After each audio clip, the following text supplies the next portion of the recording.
All right. So today we'll be looking at international trade, investments, as well as Unit 4 that talks about regional economic groupings. So next slide.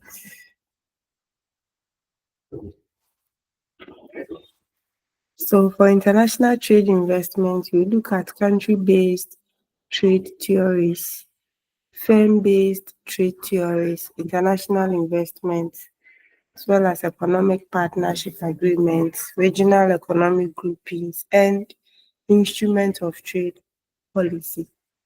So, country-based theories, we are looking at the theory of mercantilism, the theory of absolute advantage, the theory of comparative advantage, and the factor endowment theory. Now, when we say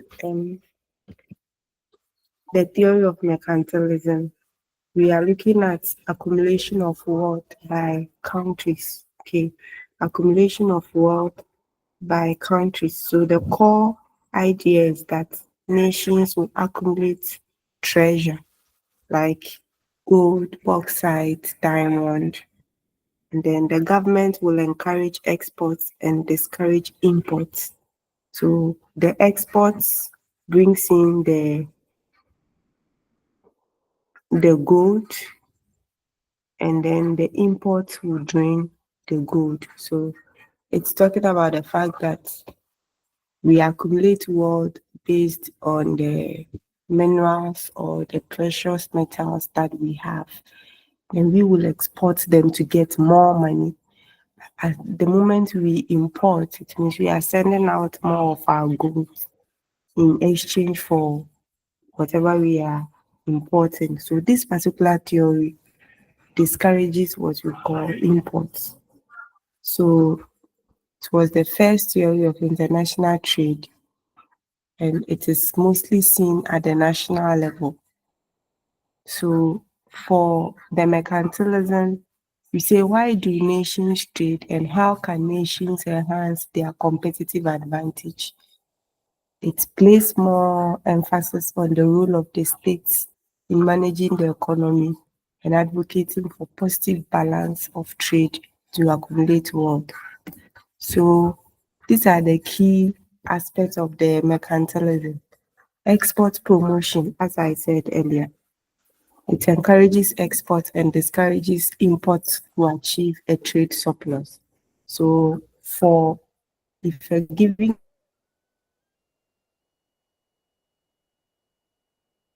country is using the mercantilism, what it does that most of the activities should be more of exports and not imports, so that when we look at balance of trade, we will have a surplus trade balance. It was established and maintained during the colonial period to provide raw materials and markets for the mother country. So during colonialism like this, the United States, the Portuguese, all those people that were involved in slave trade were doing more of exports of the trade to get more money. They had a lot of reserve of gold to mine here, take to their home. And most of the activities they were doing was to export their trade to those who needed slaves. So it also looks about accumulation of wealth. So with this one, accumulating precious metals as a measure of a national wealth is one of the main reasons why people engage in the theory of mercantilism. And then we have the government regulations, where heavy government regulations of the economy is required to achieve these goals. So this one, if your governance system is weak, you will not be able to achieve the aim of not importing, or even if you are importing, it should be very less so that you can have um, the concentration to export more. Now, with this particular theory, It harms imports using firms, and it also hurts consumers. So because you don't you are not encouraging imports, if there is something that is needed in the country and you are not providing, or you are not, what do you call it, you are not producing, you restrict the consumption of your citizens. So this is how this one works. You restrict the consumption of your citizens, and it leads to higher prices because there is scarcity in the system. So you may not be able to control the price. We don't have those that also have, they struggled to get it, and so the pricing will be very high. So, and it also treats trade as zero sum and ignores efficiency gains from comparative advantage. So there are countries that may have the advantage of producing something that you can't produce, but because you are not encouraging imports, you are not helping others to also send out their products to other countries to buy. So these are some of the few issues that we will find in the mercantilism. Now, the advantage of this is that it enhances economic growth and the nation's wealth. So, as I have said earlier, because you are exporting more, you are getting more money, and so your wealth will what increase, and you eventually have trade surplus because in your balance of payments, you are not importing more, you're rather exporting more. So your money are more. Yes. And it also foster development of industries because you are discouraging what you call imports. You rather, in a way, encourage domestic industries to um, produce what you are not importing. So you have more of your SMEs or small businesses developing to produce what you can't or what you are not encouraging to import.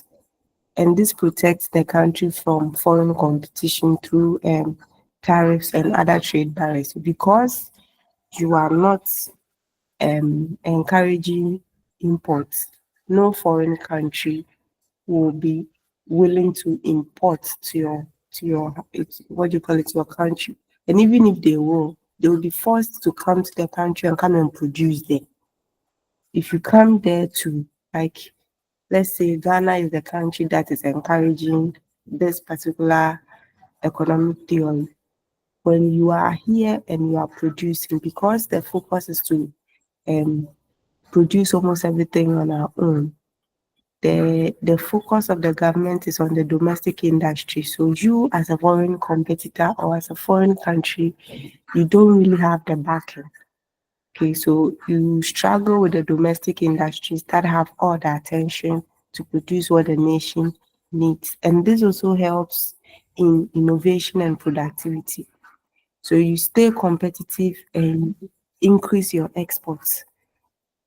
Because you want to increase your exports, countries will invest in innovation to increase productivity in their industries. They will put in more efforts to expand their technology so that they can produce more of what they are exporting.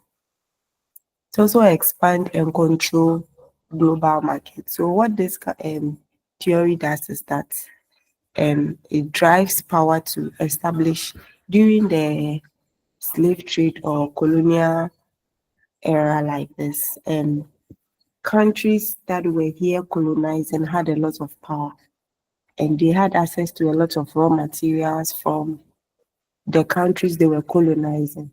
So it gave them that European power. Okay. This provided raw materials and served as exclusive markets for manufactured goods from other countries. So when we come to, let's use the Naso, um, Monsieur. please We mute your endorse. microphones. Hello,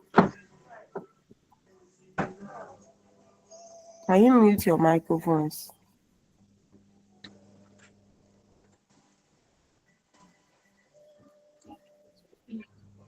Okay, so when you come to the United Kingdom, let me use them as an example. Those who were colonizing Africans, they had total control of almost everything. And so if we needed something, we wouldn't be producing, they will bring it to us. If we needed something like sugar, mirror, um, canned food or any other thing at all, they will bring it to us. And because they capitalized on the slave trade, they were also supplying other European countries and American countries with what we call slaves through the how do you call that? The triangular trade. So they pick the slaves, send it to a particular point, and it also goes to what we call the American countries that also needed slaves for their farm production. Yeah, so this is what made them expand their economy, specifically the United Kingdom and other European countries that were involved in slave trade. And French people are also part.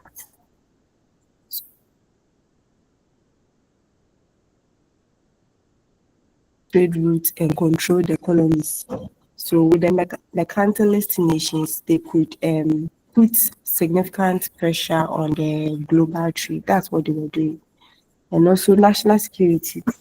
One benefit of this particular theory is that the wealth accumulation practices help fund military expansion.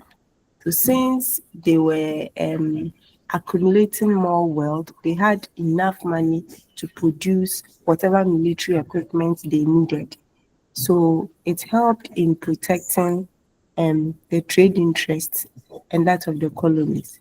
Those times, because of trade wars and other stuff, they had the money to produce the military equipment they needed, the guns, the military vans, and the armor vehicles and other stuff because they had the wealth. Yes. So it was very, very strategic for these countries, okay?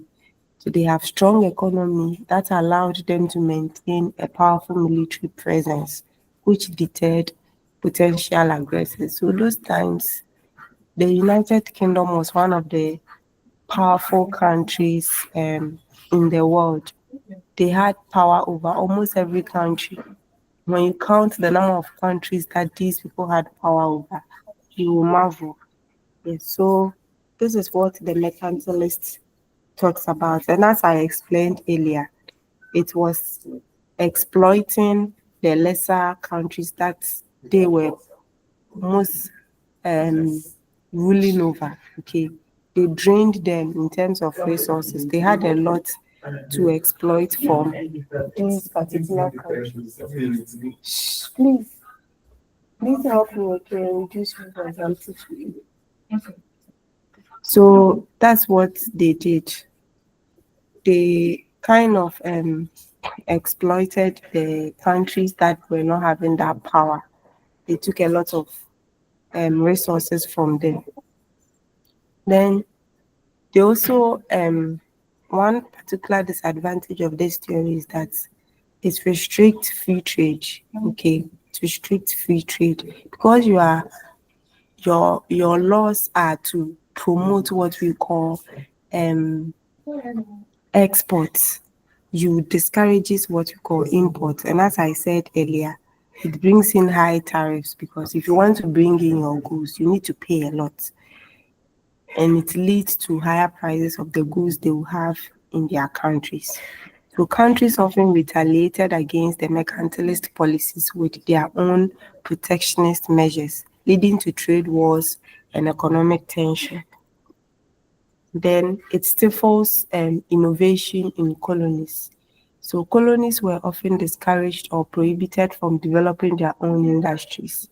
So a lot of the companies that were in Ghana during the colonial times were rather from, or they were from the colonial masters that were doing it themselves.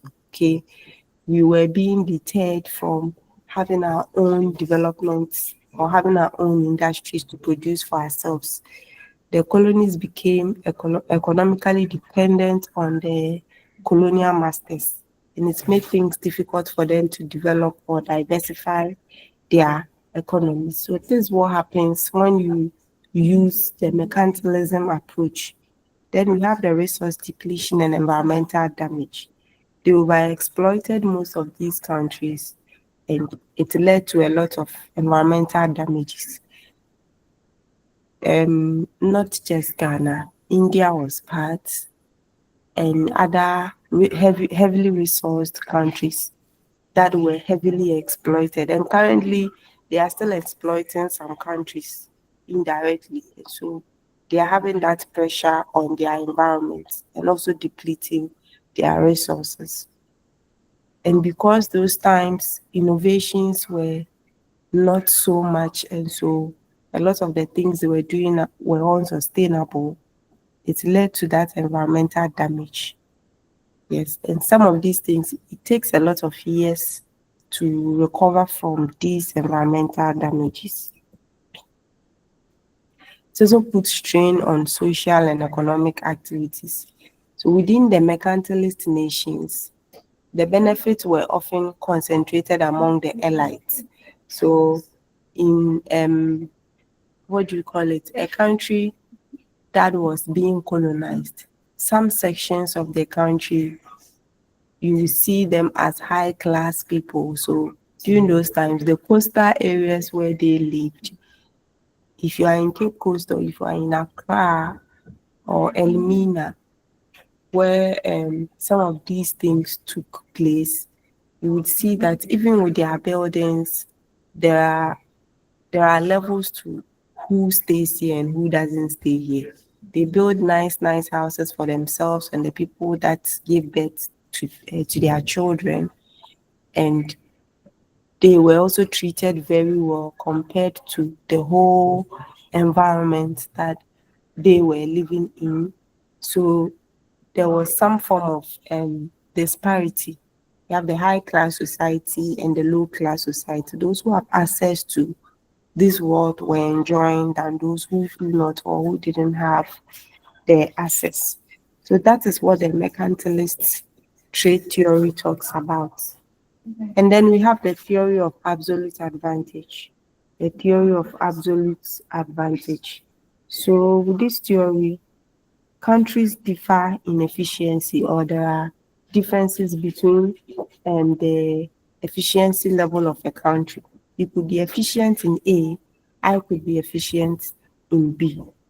So the core idea for this particular theory is that each country should produce what it does best and trade for the rest. Each country should produce what it does best and trade for the rest. So, um, for this one, a country has an absolute advantage in producing good if it can produce that good more efficiently with fewer resources or at a lower cost. So here we are looking at using fewer resources to produce more, or actually producing more at a lower cost than other countries. Yes. Um, if others can supply a good cheaper, buy it and sell them. So what you produce most efficiently to natural or acquired advantage um, also counts. So there is also going to be a situation where, just like the way China has absolute advantage over a lot of plastic production or a lot of technology, if you are a country and you can't produce at a cheaper cost as they do, practically what you can also do is that you buy or you let them produce for you and you also sell. That is what this absolute advantage talks about. The theory suggests that if each country specializes in producing goods where it has an absolute advantage, overall production efficiency increases and it will lead to mutual benefit from trade. I can produce cocoa, I can give you raw materials like the gold, like the lithium, like bauxite, like oil. and all those things. I can do that. So let me do that very well. If you also can give me a non-metallic or can also give me a non-precious mineral production in exchange for what I have, you should also focus on doing that. At the end of the day, we can exchange well. So this is what this theory talks about. So an example is, let's say Ghana has um tons of cocoa, okay, and China also has tons of cocoa. Now, when we compare the production of cocoa of China and production of cocoa in Ghana, one of them, okay, one of them can produce the cocoa at a very cheaper cost. The other one can also produce the cocoa, but probably the price differences between the first country and the second country is kind of high. So with this one, what you will do is you encourage the country that is producing the cocoa at a very cheaper cost and encourage the other country to produce something that will also give him or her um, a lower cost in production. So that is what this theory talks about. So let's see what we have here. Country A can produce 10 units of wheat with the same amount of resources that country B will use to produce 5 units of wheat. So here A has absolute advantage in the wheat production. Another one, we have country B that can actually produce 20 units of cloth with the same resources that country A will use to produce 10 units. So here B has absolute cost advantage. So the theory will state that B should forego the production of cocoa and concentrate on the production of what? Cloth. While A will also focus on the production of what? Cocoa, since it can produce and produce it more. So according to the theory, country A should specialize in the production of wheat, as I have said earlier. Now, what are some of the advantages of these theories? First of all, the absolute cost advantage by Adam Smith assumes that there is no labor mobility barriers, no transportation cost, and I'm sorry, no tariffs. So we are saying that if you are adopting this particular theory, you are using your country labor, you are not importing human resources elsewhere. The labor you have in your country is what you are using for your production. And there's also nothing like transportation costs. That is getting your produced goods to other countries. You don't consider what you call transportation costs. Okay. So it assumes a lot of perfect market conditions for which it's not like that in the real world situation. Now, what are some of the advantages of this theory? This theory assumes that, or this theory focuses on increasing efficiency and productivity. So we are talking about specialization. Specialize in producing what you can do better. Okay. So by specializing in the production of goods where they have an absolute advantage, countries can allocate their resources more efficiently.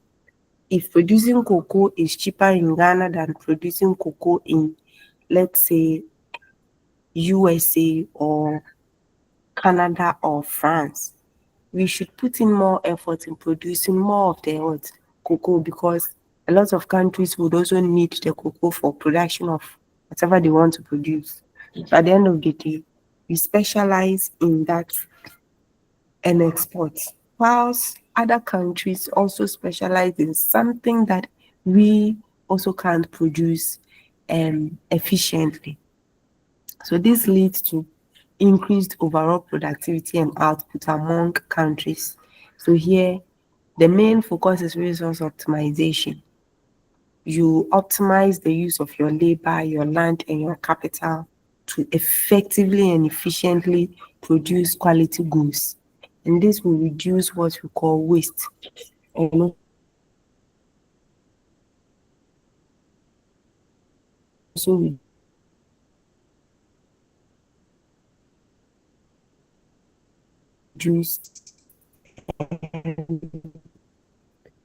operational costs.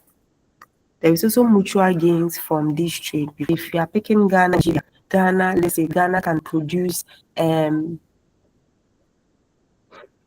what can you produce? Maybe Ghana can produce maize, Nigeria can produce cassava.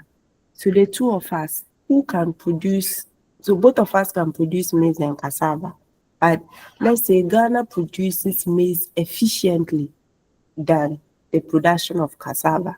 So since we will need cassava for gari and other things, and Nigeria will also use or will also need maize for other foodstuffs, let's all concentrate on what we can produce best so that we can exchange the goods we have at that level. And at the end of the day, both of us will what benefit. So there is low prices for consumers. Since I am specializing in the production of something I am very good at, it will be very common and what the prices of these goods will be very lower. That's the assumption. As countries specializes in trade, goods are produced at what lower costs, which can translate into lower prices for consumers. Mind you, as I've said, it's the theory assumes no transportation cost at all and no high cost of labor because we are using the labor we have in our country. And then we have the economic growth. So this particular theory also increases economic growth through the increase of production. Since we have specialized in producing something our economy efficiently produces, we will have the market for that as compared to other countries.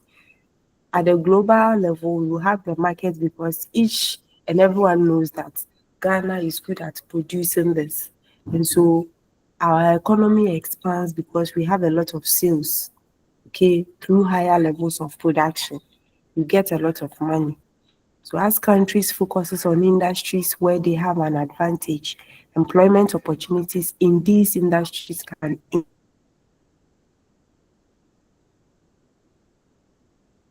increase and it will boost the economy.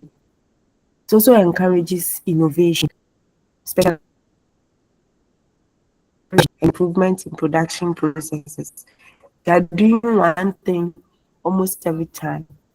You develop the habit of advancing things, also do things in a very cheap and a simple and a shorter way. And that is what we call the innovation. Now we eat fufu a lot in Ghana, we eat banku a lot in Ghana, and people are developing new ways of preparing this food at a very shorter time, a stress-free time. And that is the innovation I'm talking about. And this is what we are talking about in a situation like the absolute cost advantage. One disadvantage of this theory is the simplification of trade dynamics. Assume no transportation costs, as I have said earlier. So the theory assumes that there are no transportation costs involved in trade, which is unrealistic in real world cases. The theory does not consider opportunity costs, which are the benefits a country misses out on when it chooses to specialize in one product over another. So sometimes what you think somebody is producing efficiently and so you decide not to produce but also focus on something else. It will shock you that you may get market for the things you've dropped. Okay, and this can also support your economy somewhere. And because we are focusing on the fact that let's produce what we efficiently produce, we lose out certain benefits. And this theory is always not applicable. The theory only applies when a country has an absolute advantage in production. But in practice, no country has absolute advantage in any good. Okay, what you think you have absolute advantage, somebody is producing and producing well. Since there are a lot of technological advancements in dispensation, China is producing cocoa even faster and better than what we have here in sub-Saharan Africa. Some time ago, Ghana had a unique cocoa Okay, our cocoa was so unique that it was very, very competitive in the outside world. But what did we do? We allowed our competitors to come and take the seedlings we have, and now China is growing cocoa with the same taste as what Ghana had. So now we are no longer special, and they are producing at larger quantities than us. Even with Cote d'Ivoire that were losing out. So it will get to a point nobody will come to Africa to look for gold, cocoa again. And with the gold or minerals, it's not like these advanced countries don't have gold, or it's not like they don't have precious mineral. Some of them even have in abundance. But because their country is not a commodity dependent country, or they don't depend on the gold and things to survive, but we depend and we have allowed them to come and exploit us. It will get to a point where we will end up having these natural resources in a very small quantity. And because they have what kept theirs in their lands, they are developed too, but they will also be highly resource rich countries. And what will be us? Nothing to show off. So that is what the theory of absolute cost advantage is about. A risk of over specialization, you become vulnerable to the market if you specialize in one thing. So in developing countries that put all their, what do you call it, they put all their weight on the commodities they have like gold and oil. When the commodities markets fall, you realize that it becomes a problem for us because that is what we depend on to develop our country. So if prices of gold and cocoa and other things falls, we don't have enough money to spend as a country, and it really cripples our economy. So you should be specializing in almost every aspect and not just what you can efficiently produce. That is one disadvantage of this theory. And there is also inequality between nations. Unequal gains. That is, the benefit of trade might not be equally distributed, particularly if one country has multiple absolute advantages. Like China and any other advanced world, they have what do you call it? Multiple absolute advantage in producing almost everything from raw materials to semi-finished goods to finished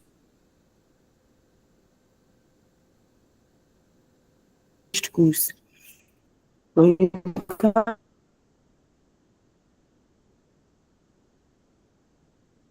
to developing countries, we only have advantage that we are specialized in. When it happens like that, the gains you get from the raw materials as compared to a country that produces both the raw materials, the semi-finished product, and the finished product will be different. They will enjoy multiple forms of benefits while you only enjoy one source. Okay. And it depletes resources as well. Countries might overexploit their natural resources in their pursuit of an absolute advantage. So let me use sub-Saharan African countries as an example. Ghana, Congo, Nigeria, um, and any other country that is heavily resource dependent. We are exploiting a lot of our natural resources, oil, gold, even plants, special species that is not spread across the whole world. We exploit them for money because we want to have we want to be heavily endowed in terms of national accounts, or let's say, yes, this leads to environmental and economic issues. Okay, Nigeria is suffering from a lot of environmental degradation issues. Even now, they don't have enough the oil they are drilling is mostly sold outside the country. So they are even suffering to get the same oil they have. Same way the gas they have and selling outside. The country itself is also um, having issues with having these gas to power their electricity, and it is very serious. In Ghana, how many of us have seen real gold? But there is always issues regarding our gold mining in this country. So our natural resources are depleting, and this is as a result of rethinking that when we specialize in producing or extracting gold, we will get advantage or we will get more money. Then we have what we call the theory of what comparative advantage. The theory of comparative advantage.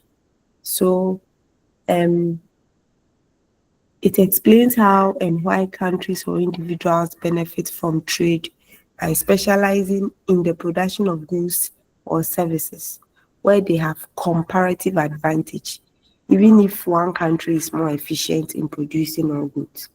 So with this one, we are saying that even if one country is absolutely better at all goods, both gain if each specializes where opportunity cost is lowest.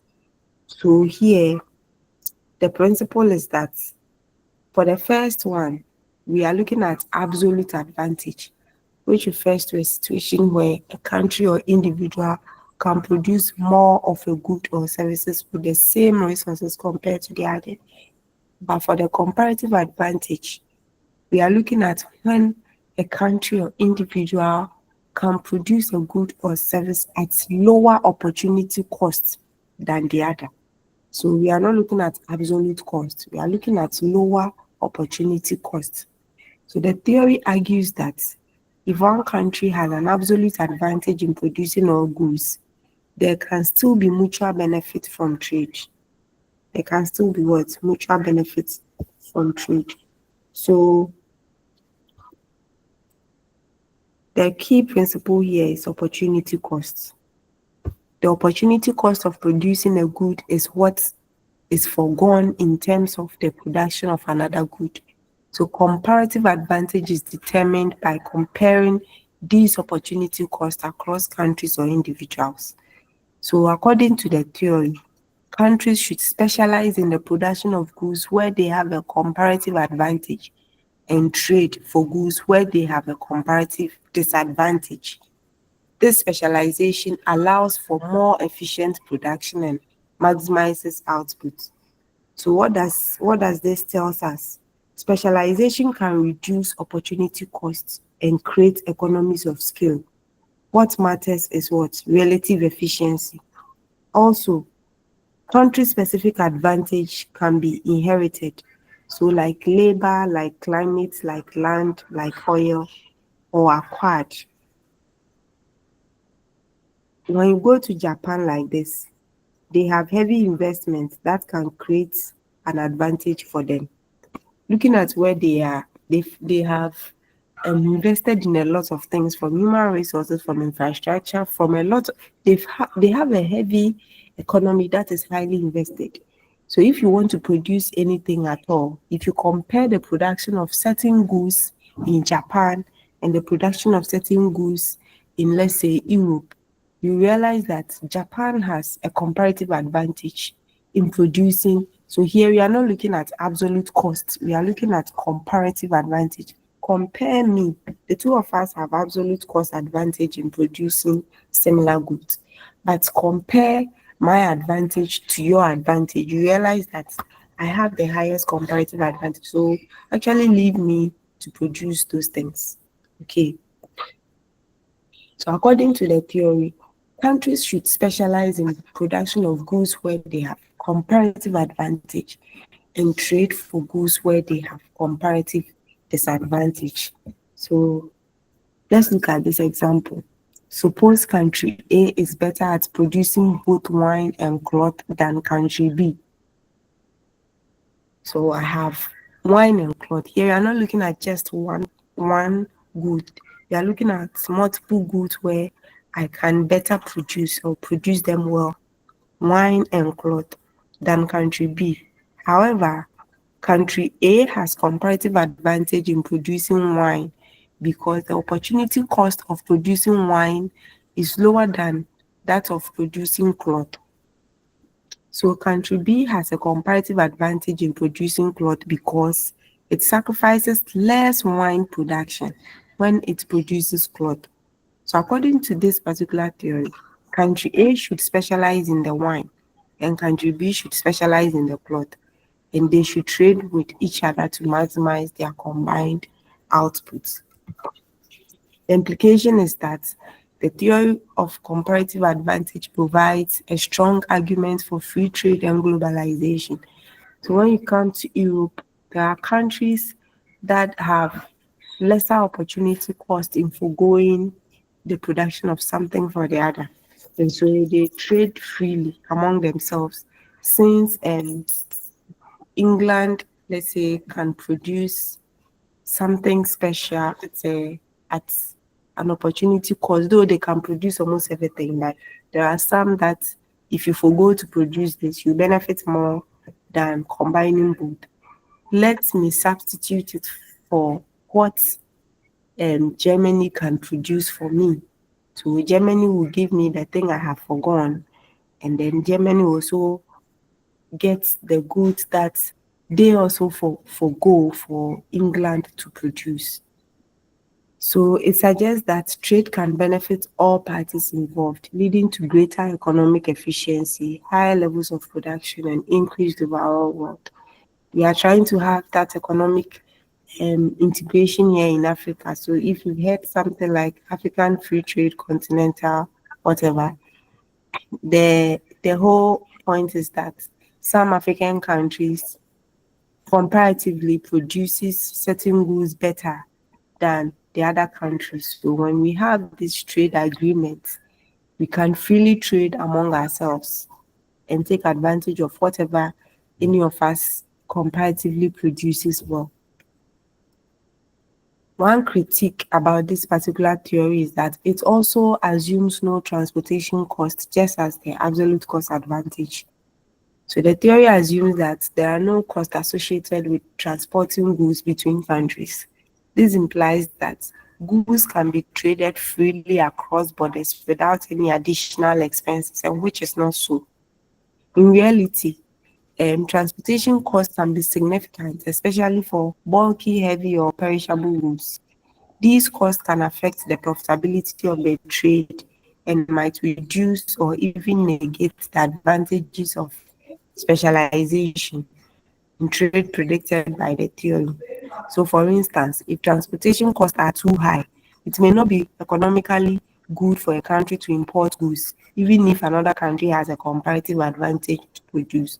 So, we realize that importing will come with a lot of charges. So, why can't I produce it myself than import because I think China has comparative advantage?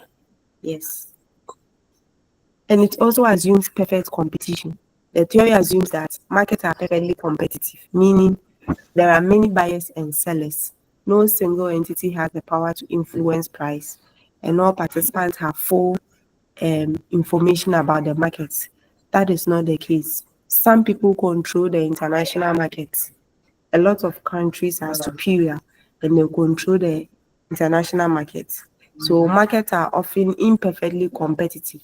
Large firms or cartels might control significant market shares and can also influence prices. And this leads to monopolistic or oligopolistic market structure. So these market distortions can affect trade patterns and the distribution of benefits from trade, making the outcomes less predictable and potentially less favorable than the theory suggests. It also assumes what we call full employment. So the theory assumes that resources, including labor, are fully employed, and that is not the case in reality. This means that any workers displaced from one industry due to specialization can immediately find work in another industry. And that's false. We don't see that in any economy, at least for even a country that is doing far, far, far better. There is some level of unemployment. Okay. So we don't have full employment in any real world issues. And it also impacts economic distribution. The theory focuses on overall efficiency and aggregate gains from trade without considering how these gains are distributed within a country. So trade can have uneven effect on different groups within a country. While some sectors or individuals may benefit greatly, others may lose out. So workers in industries that face competition from imports may experience job losses, wage reductions, or other negative impacts. And this can lead to increased income inequality, social tensions, and sometimes political resistance to trade policies. So the theory does not address these differences directly, but it is crucial for understanding the full impact of trade on an economy. And then we have another theory that is called factor endowment theory, also known as the Heckscher-Ohlin theory. Heckscher-Ohlin theory. So for this country,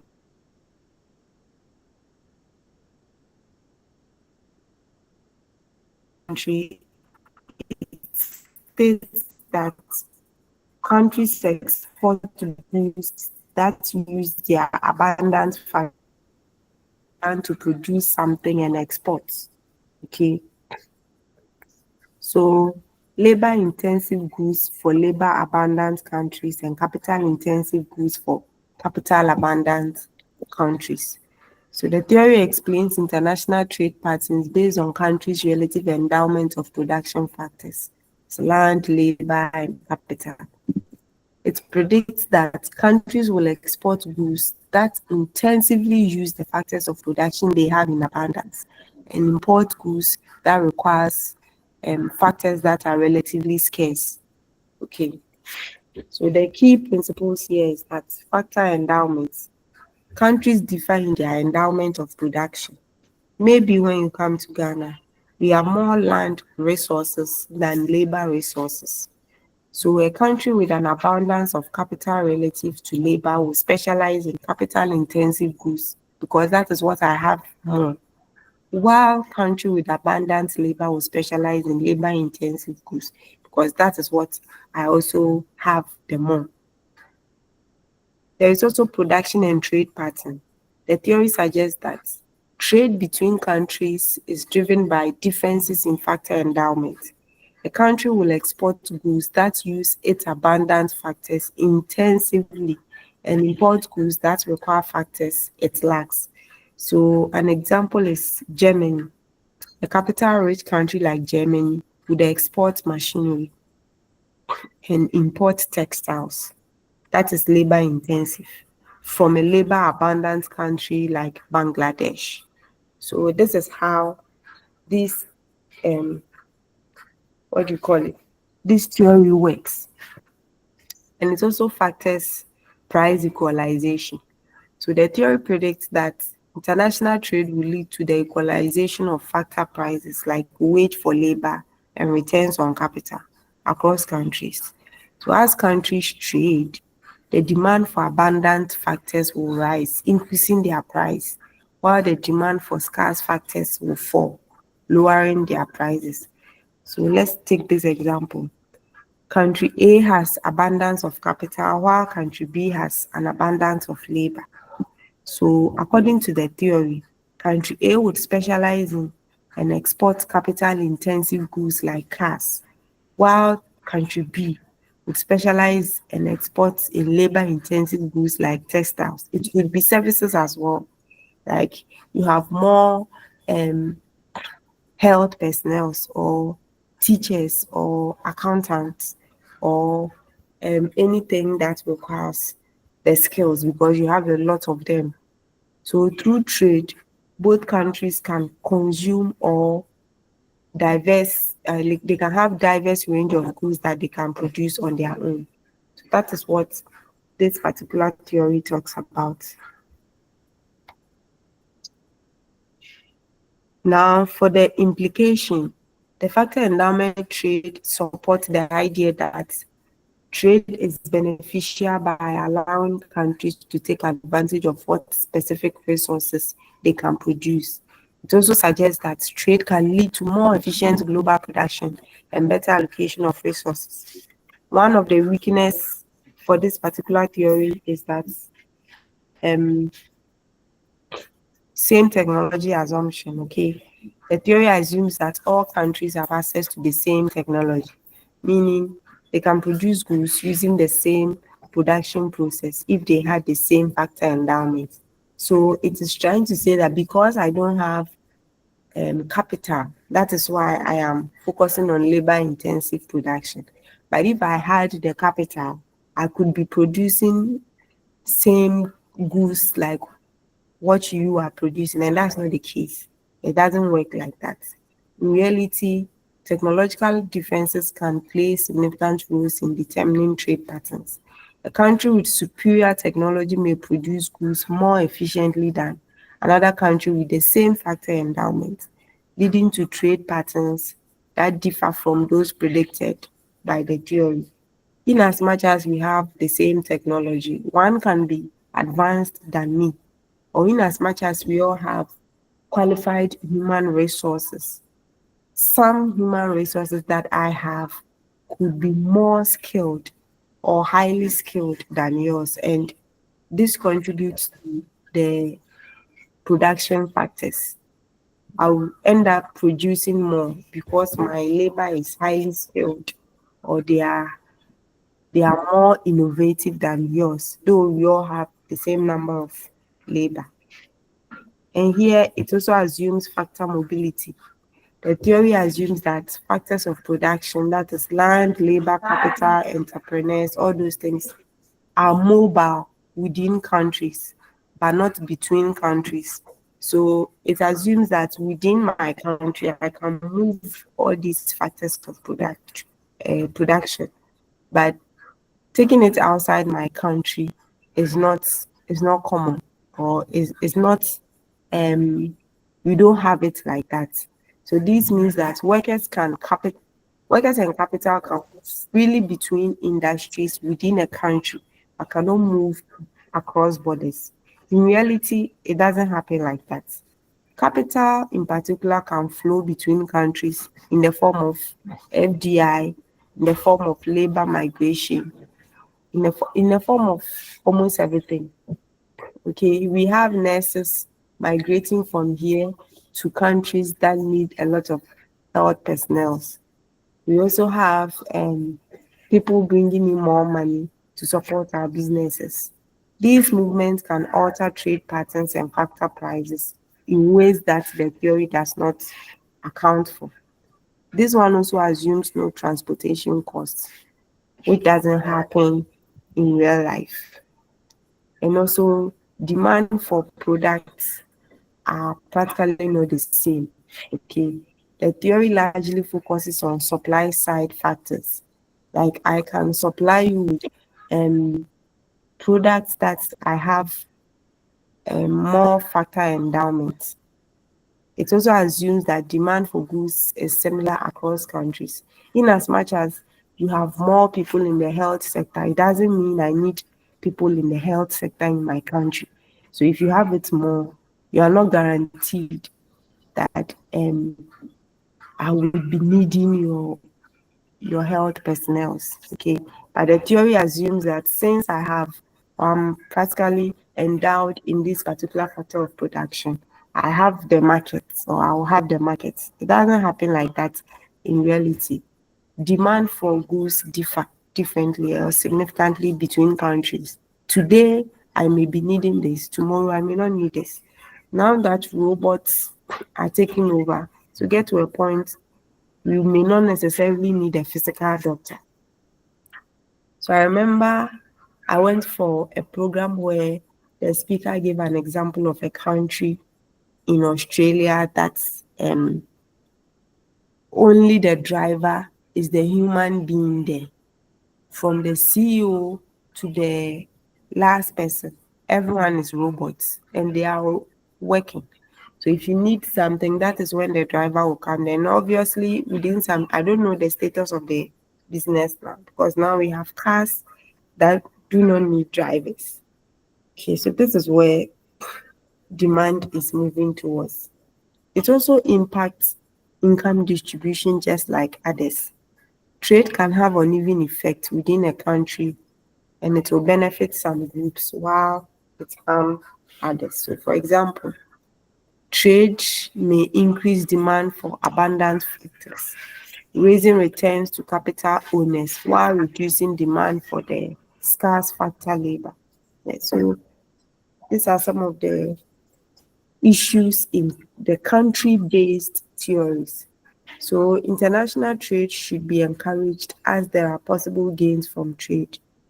And then divisions of labor and specialization are essential for developing competitive edge in international trade.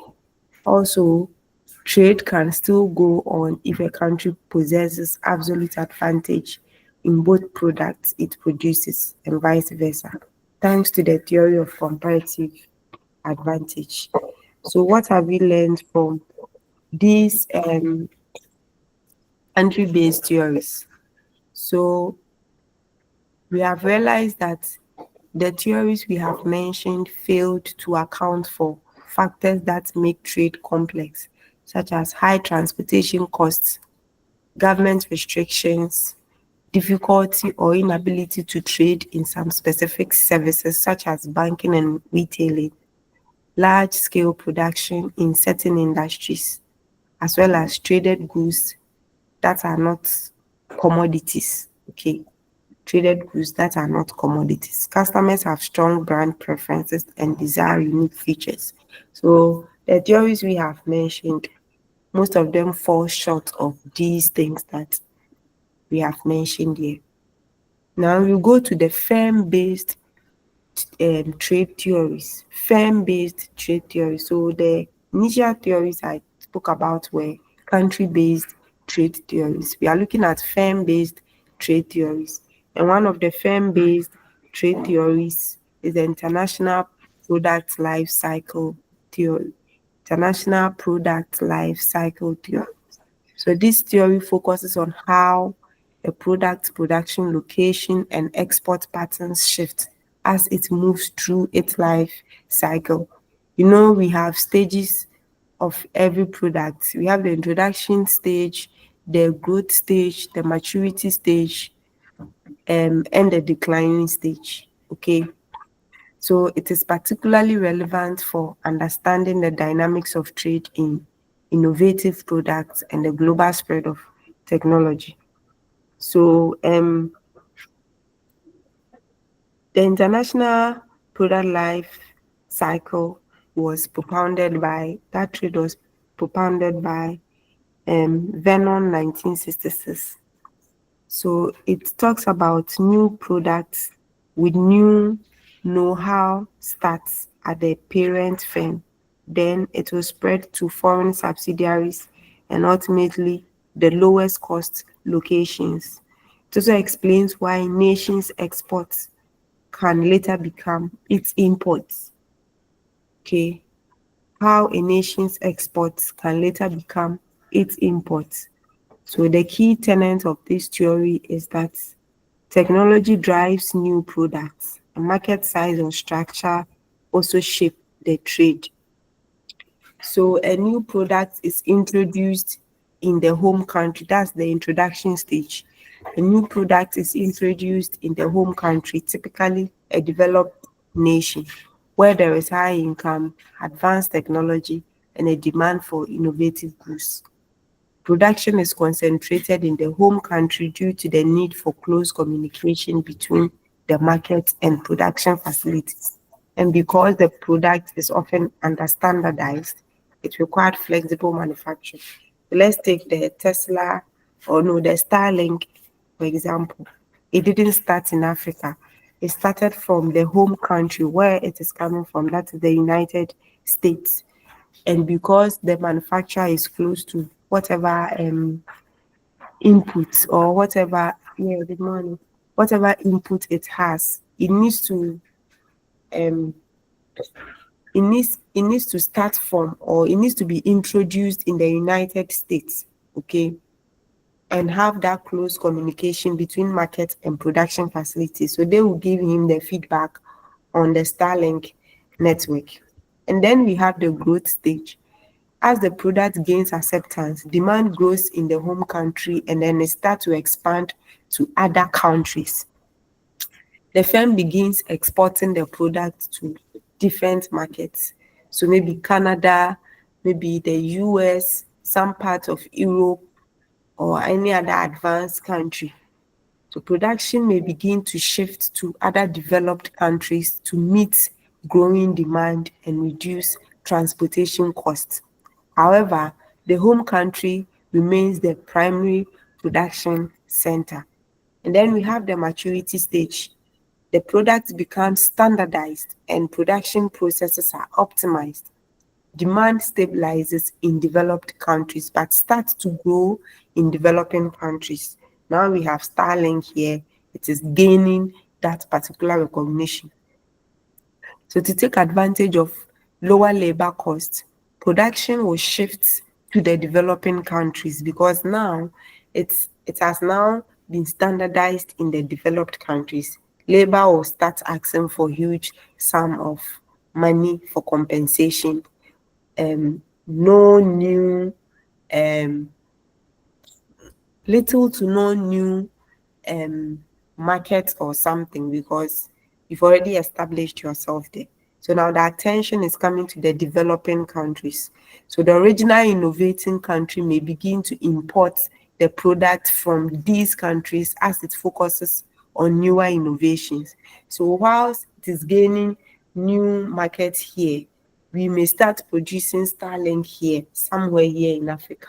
And this will include a lot of new features because what you started earlier in the US will not be the same as what you are bringing in here. There will be new ideas, new things involved. So at the end of the day, the United States will somehow prefer Starlink in Africa. Maybe the one in Africa has lower cost. It is very fast or highly um, efficient because here our network system is very bad. So if a Starlink can really stand, it means it will be very, very, very extremely fast in the advanced countries. And then now we have the decline stage. The product is now fully standardized and the production is almost entirely located in low-cost developing countries. Developed countries, including the original innovating country, primarily import the product, while demand in this market may begin to decline as new products emerge. So that is how a product will phase out in an economy. The implication is that this theory illustrates how innovation can lead to shifting patterns of global production and trade. It suggests that developed countries will continually innovate and move on to new products, while production of older, standardized products will shift to the developing countries. Okay. Critique for this particular theory. It assumes similar life cycle. Not all products will eventually die. Some of them will not even get to the growth stage. It will go off. Some of them will maintain its growth stage for a very long time. And when it gets to the maturity stage, it will be there. Now, there are lots of things that should keep your product in the system for a very long time. So at the end of the day, that product will never decline. It will be in the system forever. So the theory assumes that all products follow similar life cycle from introduction to decline, with production shifting from developed to developing countries over time. In reality, it doesn't happen like that. Not all products adhere to the standardized life cycle. Some products may not become standardized, or their life cycles may be much shorter or longer than predicted. Additionally, some products may never be produced in developing countries due to factors like technology intensity, the need for skilled labor, or regulatory issues. Another assumption is that developing or developed countries are highly innovated. The theory assumes that the new products are typically introduced in developed countries where innovation is more likely to occur. in today's global economy, developing or emerging markets are increasingly becoming centers of innovation. So, in reality, countries like Indonesia, India, some African countries, Ghana, South Africa, um, Egypt, Morocco, these countries now are becoming highly innovative than even China. Yeah, China is an emerging or is a developing country. They are becoming highly innovative than the advanced countries. When it comes to building and real estate, the new types of building that is emerging in these developing countries, when you go to the advanced countries, most of them are static. They have old architecture, no innovative things and other stuff. Some of them have already established their regional capitals already. We are now building or making our capitals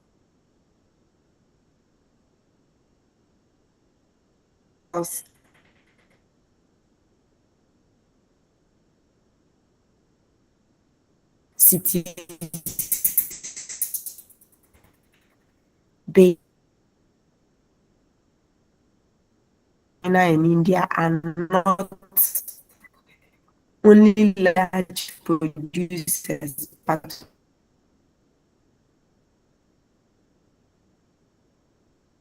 also innovators in various industries. This shift challenges the traditional view that innovation is concentrated in developed countries and that production naturally moves to developing countries only at a later stage. Then we have the global supply chain. Then one country to another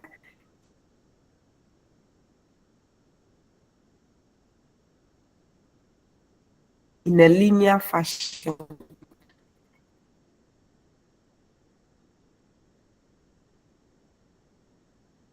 as the and some and the actual car will be sold in a different country. So it's not linear. Different components of products might be manufactured in various countries and then assembled in another location, making the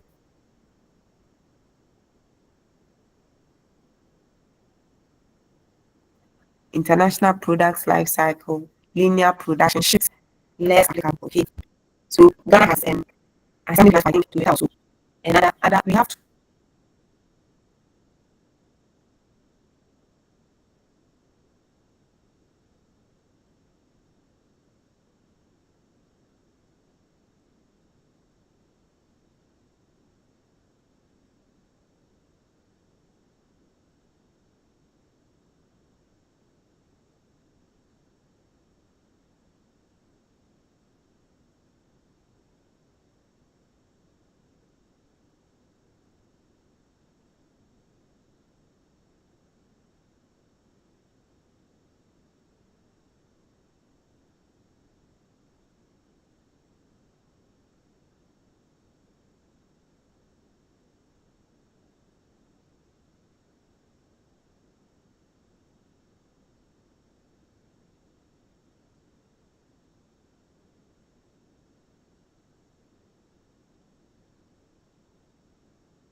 I went off. I'm very sorry. I didn't know. Thank you. Koshweb, thank you very much for calling me. Okay, so let's continue. Please, can you all hear me? Yes, madam. Yes, madam. Thank you very much. Yes, madam. So, where did I get to? Is it here or here? Who can remind me or who can make me know where I got to before I went off? I beg you. Hello? Please, where did I get to before going off?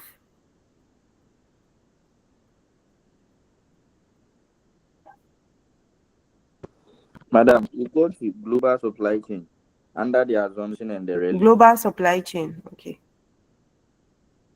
Yes, please. Okay, so here the theory implies that production shifts from one country to another in a linear fashion as the product matures. But in actual sense, it doesn't work like that. In reality, what happens is that I don't know whether you heard me. When you pick a car like Toyota, those times you may get it from Japan. Now we have a lot of stages because of the global supply chain complexity. There are some parts you can only get it, or some model you can only get it in Toyota Africa or Toyota this, because they have different parts, different components manufactured and assembled in different locations. So you will not say because it is Japan that is producing Toyota, I can only get Toyota cars in Japan or different brands in Japan. No, it has moved from being linear to non-linear. So that is what I was talking about. Then we have the rapid technological change. The theory also assumes that um, there is a relatively slow and predictable pace of technological change. As I said, it doesn't happen like that currently, even with phones. So Samsung this year launched S25 in January or February this year. And then in the middle of July, it also launched the Flip 7 or foldable something. Yes. Now they are telling us that early next year they are going to also launch S26. I don't know how the S25 is performing in the market. We also don't know the kind of future it is going to have in their new S26 model. But what it is that it's going to be advanced. So this is how fast technology is what is growing. So if you sit there and say there is slow and predictable pace of technology, you will be laughing at yourself. Those times, phones were not coming with pens. It was only for tablets, iPads, and mini computers. Now, phones that are coming has pens you can write on. The S25, I am told, if you call me and I don't speak English, but I speak French or Spanish, you can do your settings somewhere on your phone that when I start speaking in Spanish, you will hear me in English. And when you speak English, I will hear you in Spanish. So there wouldn't be any form of communication barrier. Who even thought of this? We are also being told that um, if you are a secretary and you are supposed to take minutes in meetings, and obviously you can't move with the pace or the fact that people will be talking without considering that you are writing. You can use the S25 to be recording your meetings in such a way that it will capture everything that was said. By the time you finish, you can print your meeting because it was recorded. The AI recorded and wrote the minutes for you. So you can print the Word document of such. Whoever thought, in fact, who foresaw this? Now I'm looking for the time where you can see food on your phone, you point at it and the food will pop out of your phone and you start eating. Maybe we will get there. But this is what technology, at fast as at which technology is advancing. So the technological change the theory spoke about, honestly, it is a rapid one and not a slow pace and predictable technological advancement. And then we have the role of multinational corporations. The theory primarily considers national production shift and does not fully account for the strategies of multinational corporations. Actually, multinational corporations often have what complex global strategies that do not necessarily follow the international product life cycle model. They might choose production locations based on factors like tax incentives, political stability, or proximity to key markets rather than simply following the life cycle stage of production that I'll start from the developed country and end up somewhere. Doesn't work like that in reality. Then we have the Michael Porter's diamond model. Michael Porter's diamond model or theory. So for this particular one, the model proposes that national prosperity is created, not inherited, and that the competitiveness of industries within a country depends on four interrelated factors forming a diamond shape. So we are looking at labor, resources, capital, technology, and entrepreneurship. Labor, resources, capital, technology, and entrepreneurship. That's the factor conditions. And then we have the demand conditions. Your product should be sophisticated and there should be pressure from home buyers. So the factor conditions, these are the nation's resources and capabilities. Nations' resources and capabilities, which are divided into basic and advanced factors. So the basic factors include the natural resources, climate, location, and demographics. So the factors are divided into two, basic and advanced. The basic one, we are looking at natural resources, climate, location, and demographics. These are the typical inherited and provide the foundation for more complex capabilities. Now, with the advanced factors, they are more sophisticated and include skilled labor, infrastructure, and technological innovation. So these factors are created through investment and are critical for sustaining competitive advantage in high-tech and complex industries. So for the demand conditions, the Michael Porter is talking about nature and size of the home market demand for a particular industry's goods or services. And then we have the sophisticated and demand domestic customers. So sophisticated goods and the demand of the domestic customers drive a firm to innovate and improve, leading to a stronger competitive position globally. A large home market can also provide the scale needed for firms to achieve economies of scale and become competitive internationally. And then we have the related and supporting industries. So that one, the presence of internationally competitive supplier industries are related industries. The presence of internationally competitive supply industries and related industries is crucial. Strong related and supporting industries provide what inputs that are internationally competitive and can enhance innovation and productivity through close working relationships, joint ventures, or collaborations. And then we have the firm strategy. The firm strategy, the structure and rivalry.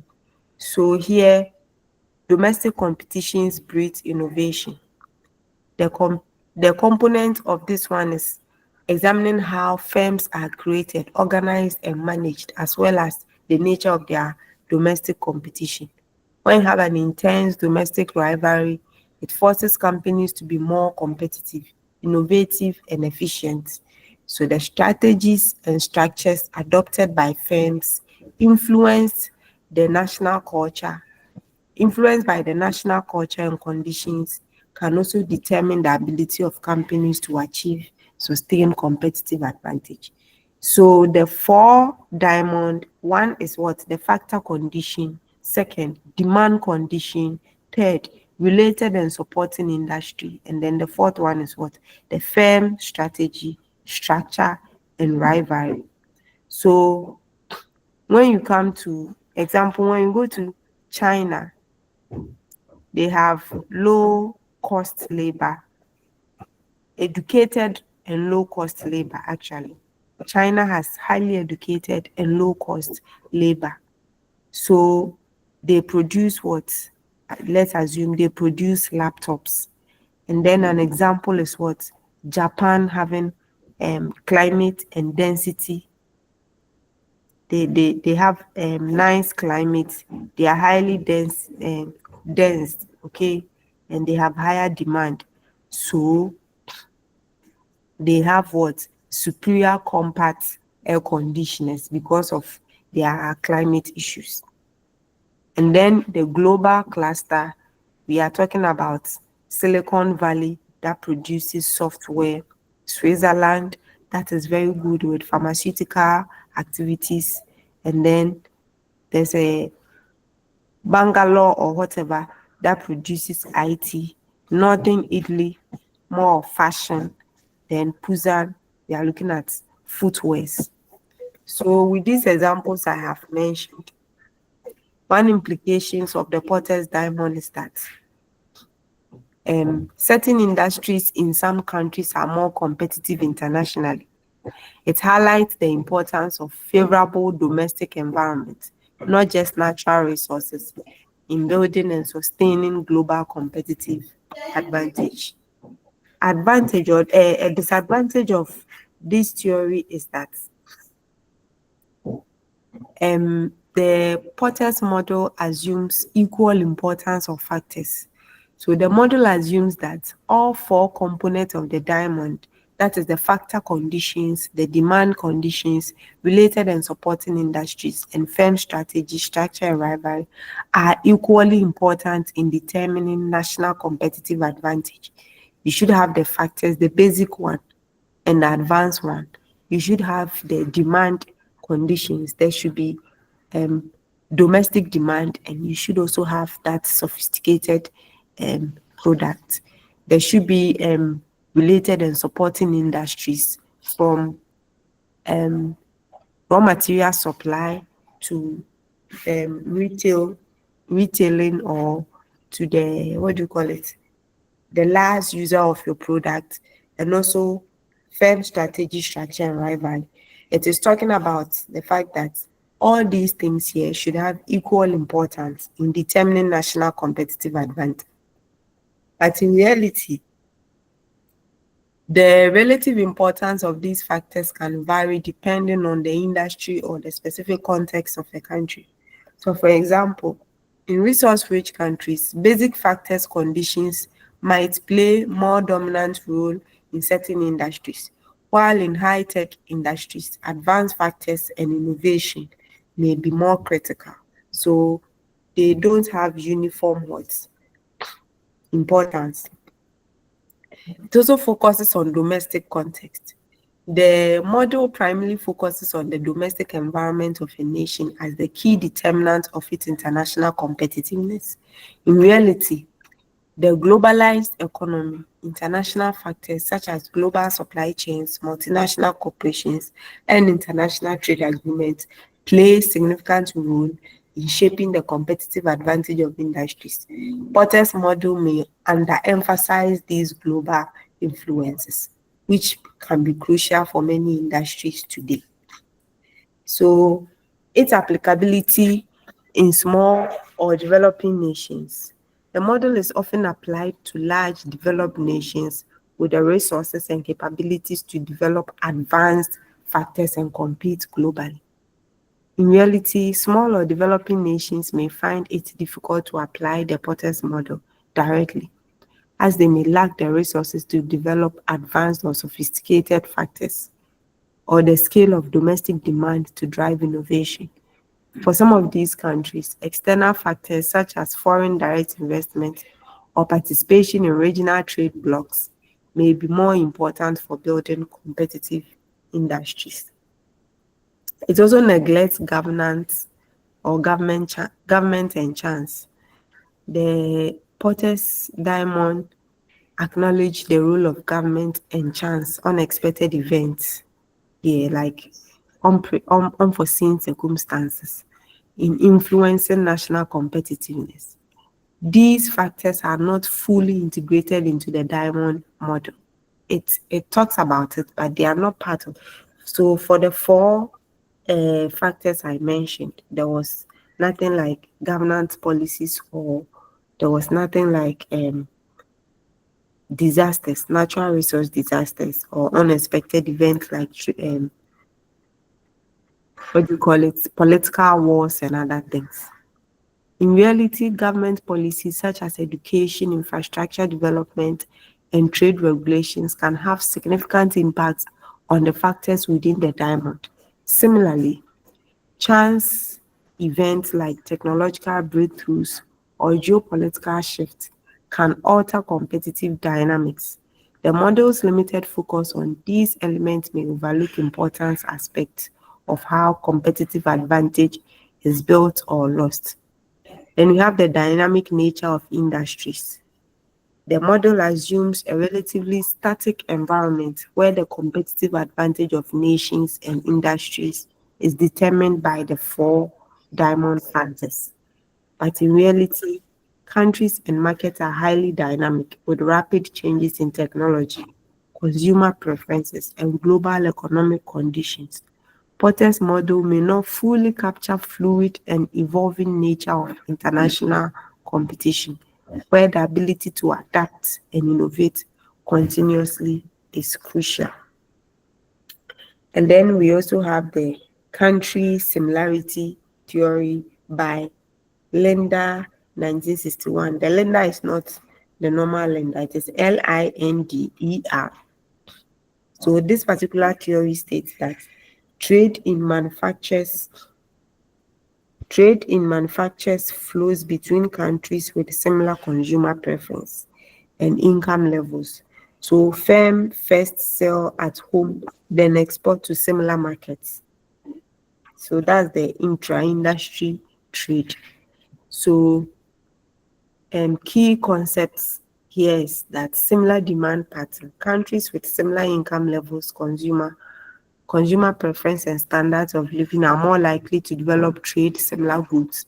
So when you come to sub-Saharan West Africa like this, Ghana, Togo, Cote d'Ivoire, Benin, let's say Nigeria, it is assumed, we are making an assumption that we have similar income levels, consumer preferences, and our standard of living are similar. So here, firms will produce for Ghana and also export to countries with similar demand or similar standard of living. So firms in this country are more likely to produce goods that cater to these similar demands, leading to intra-industry trade. Now, what is intra-industry trade? So unlike the traditional theories that focus on comparative advantage, for here, the country similarity theory explains why countries with similar economic profiles trade similar products. This type of trade mostly involves differentiated products, similar products with slightly variations in features or branding. The theory is particularly relevant for explaining trade patterns among developed countries where income levels and consumer preferences are often more aligned. So it practically focuses on developed countries. So this is an example. The automotive trade between Germany and Japan. Both countries have advanced economies, similar levels of consumer income, and strong demand for high quality vehicles. So as a result, they export similar types of cars to each other, despite both having strong domestic industries. One of the critique of this theory is that um, it is less applicable to trade between developed and developing countries because our income levels are not the same.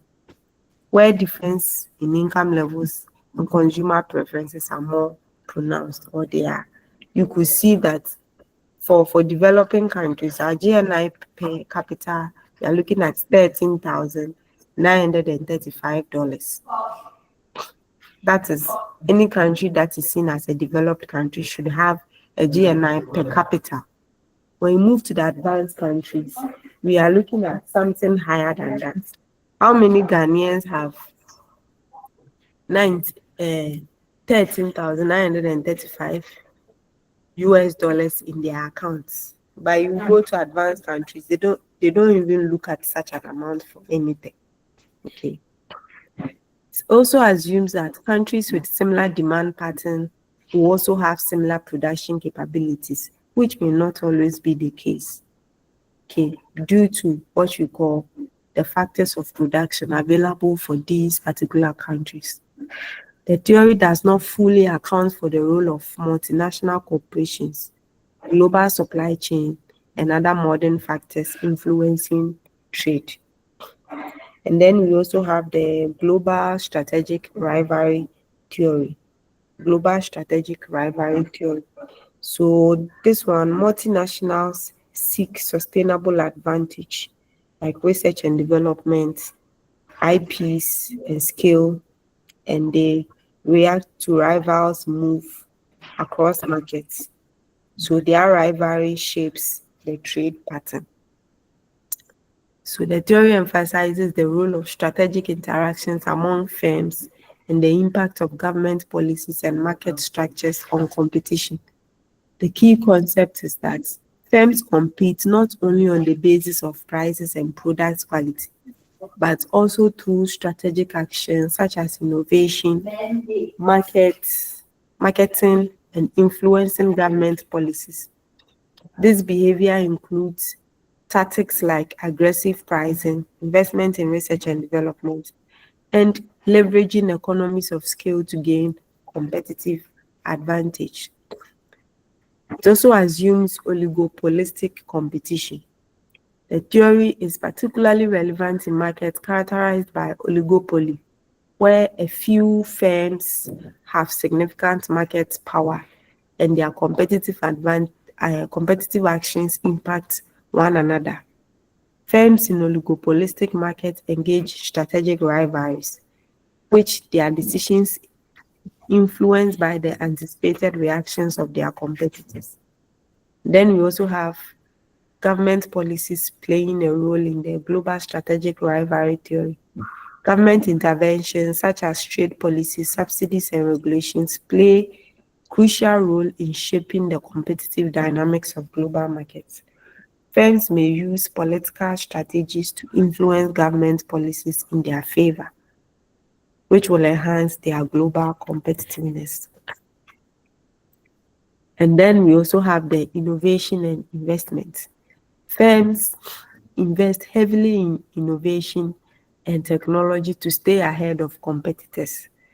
This includes developing new products, improving production processes, and creating barriers to entry for potential rivals. An example of the global strategic rivalry theory is the major tech firms like Apple and Samsung. Both companies engage in aggressive marketing, constant innovation, and the strategic pricing to capture market share. Their actions are influenced by strategic moves of the other, and both firms also seek favorable government policies and intellectual property protections to maintain their competitive positions. A disadvantage to this theory is that they overemphasize the role of strategic behavior and ignore other factors influencing competition, such as market demand and global economic conditions. It also assumes that firms act rationally and have the resources to engage in complex strategic maneuvers, which may not apply to all firms, particularly smaller or less financially robust ones. If you have money, you can actually do a lot, but where you don't have that, you may not have the luxury to engage in complex strategic activities. The theory may not fully account for the impact of new technologies and the rapid pace of change in modern global markets. Then we also have the importance of international trade. Why do we need international trade, or why is it necessary for firms and countries to engage in international trade? So the expansion of trade is related to the economic growth of nations and the world economy itself. You can't just be producing and you'll be eating within your own country. It has to go beyond your borders so that you can expand your production capacities. So trade leads to structural shifts in the economic organization for countries. And this provides new opportunities for firms, workers, and consumers. In short, the ability of a nation to seize export opportunities and respond to imports is a major determinant of its national economic performance.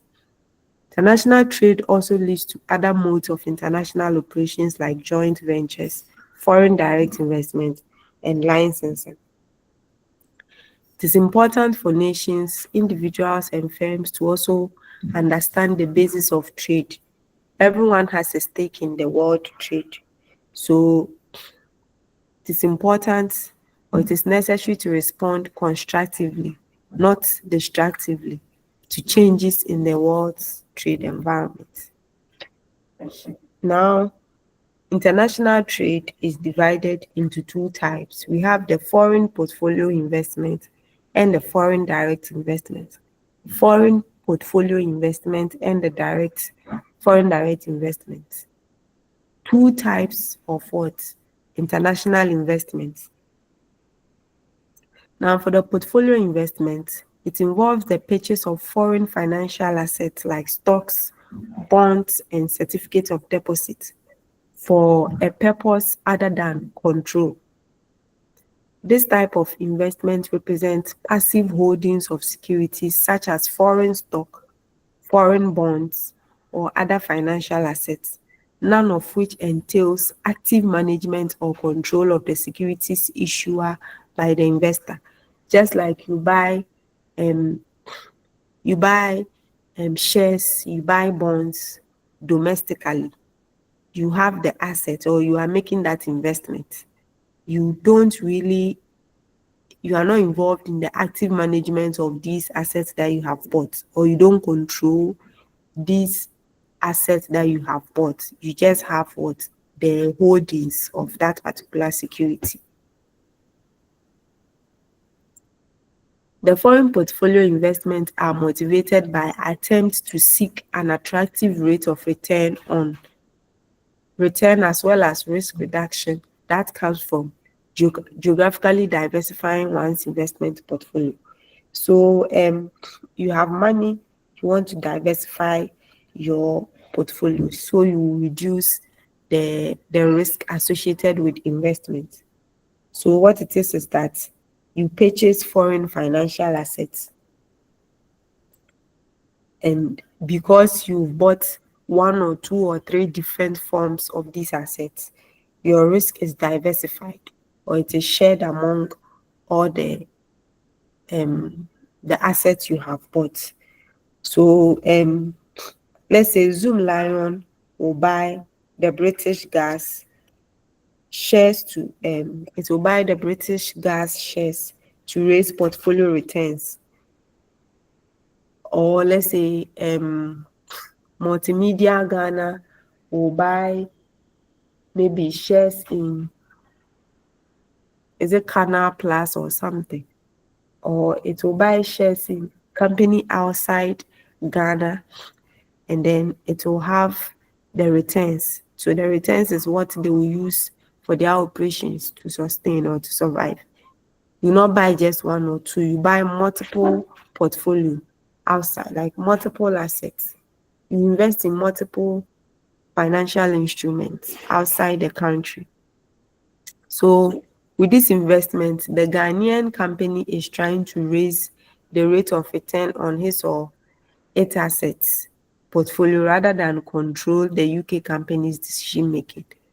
Strictly speaking, foreign portfolio investment is not part of the study of international business because it is you, the individual, that you, the company, that is benefiting, not the entire um, country. Okay, the entire country may benefit one way or the other, but it is a personal decision that is taken by companies within the country to have an international portfolio. Now, let's look at the foreign direct investment, which is more of the focus of the international business.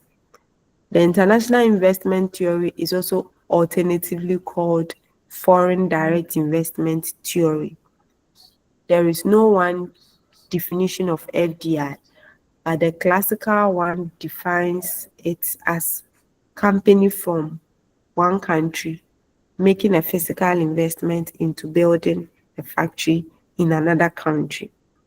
So FDI refers to resources invested in business activities in the host country, that is outside the home country, with the investing firm having active control over property and assets located in the country. So for FDI, companies build physical operations, let's say plant or factory abroad. And that is the classical view. The modern view of FDI, we have equity ownership and control of foreign assets or operations. So if FDI is more than 10%, 10% or more ownership or control of voting securities. So you can have control, you can have the ability to vote in the US if FDI is what 10% and more. You can actually control from some viewpoint. Foreign direct investment is equity funds invested in another nation. It is the ownership and control of foreign assets. It differs from portfolio investment in that it allows the multinational entity to have what direct control of the operations of its foreign operations. This allows the incorporation of the foreign unit into the M&E's overall strategies. Forms of foreign direct investment. We have the horizontal form, that's the FDI. Horizontal FDI. So for that one, we have same industry in home and host, like Zoom Lion Waste Management in Ghana and Angola. So the horizontal FDI occurs when a company invests in the same industry abroad as it operates domestically. Essentially, the company duplicates its home country-based operations in a foreign country. This form of FDI is often driven by market-seeking motives, such as expanding market reach or overcoming trade barriers. Casapreco can have a setup like that in Benin or in, let's say, Cote d'Ivoire. It will be a horizontal FDI because it is investing in the same industry abroad, like how it is operating domestically. So they gave an example here. US fast food chain opens restaurants in various European countries, replicating its domestic business model in the new markets. And then we have the vertical FDI. So with the vertical FDI, we are talking about FDI involving company investing in different stage of the supply chain in a foreign country. It can be aimed at controlling the supply of raw materials, production, process, or distribution channels. So the vertical one is classified into two. So the backward vertical FDI, we are looking at investing in suppliers abroad. So What do you use in your production? You use raw materials. So you may invest in abroad in industries that can give you your raw materials for production. So if Casapreco is doing the backward production for which it uses a lot of alcohol, it can have a plant or invest heavily in alcohol production plant in, let's say, Togo or Benin. That will help him as a Casapreco to get a lot of it what inputs for its production. Then we have the forward or vertical FDI that looks at investments in what distribution or outlet abroad. So you can invest in warehouses, you can invest in logistical or some shipping companies or whatever that can get your product to um what do you call it, to the end user or the end consumer. An example, we have a German car manufacturer establishing a network of dealerships in the United States to sell and service its vehicles directly to its customers. So this is the another form of FDI, the vertical FDI. Now, there are some theories of FDI. We have the ownership advantage theory. So with the ownership advantage theory, it refers to the specific advantages that a firm possesses, which allows it to compete successfully in the foreign market. These advantages stem from the firm's unique assets or capabilities that can be leveraged in the foreign environment. This theory states that firms will invest abroad when they have certain ownership advantage that can outweigh the cost and risk associated with operating in a foreign market. So according to the ownership advantage theory, firms will choose FDI over other forms of international expansion like exporting or licensing because it allows them to fully exploit their ownership advantage in the foreign market. Key components of this theory is that proprietary technology and innovation. That is, firms may possess unique technologies, patent or innovative processes that provide a competitive edge. Then we have the brand name and reputation. A strong brand or reputation in the home country can be an ownership advantage when expanding abroad. Then we have the managerial expertise and organizational know-how. Firms with superior managerial skills, organizational practices, or processes can leverage these capabilities to manage and operate foreign subsidiaries effectively. And then economies of scale. Large firms that benefit from economies of scale can produce goods or services at a lower cost than their competitors. Then the financial resources. They can invest in large-scale projects abroad, endure short-term losses, and fund marketing and expansion activities in new markets. So, an example, we have Apple having several ownership advantages, including proprietary technologies like the iOS operating system, and then a strong brand reputation and significant financial resources. These advantages enable Apple to establish and operate foreign subsidiaries like retail shops, manufacturing plants effectively. And this ensures that each products are produced, marketed, and sold according to its high standards and business models. And then we have the ownership advantage alone might not justify FDI unless they are complemented by location advantage. So benefits of producing in a specific foreign country and internalizing advantages can benefit or maintain control over production rather than outsourcing. The combination of these three advantages, the ownership, the localization, and the internalization, forms the basis for the Danish electric paradigm.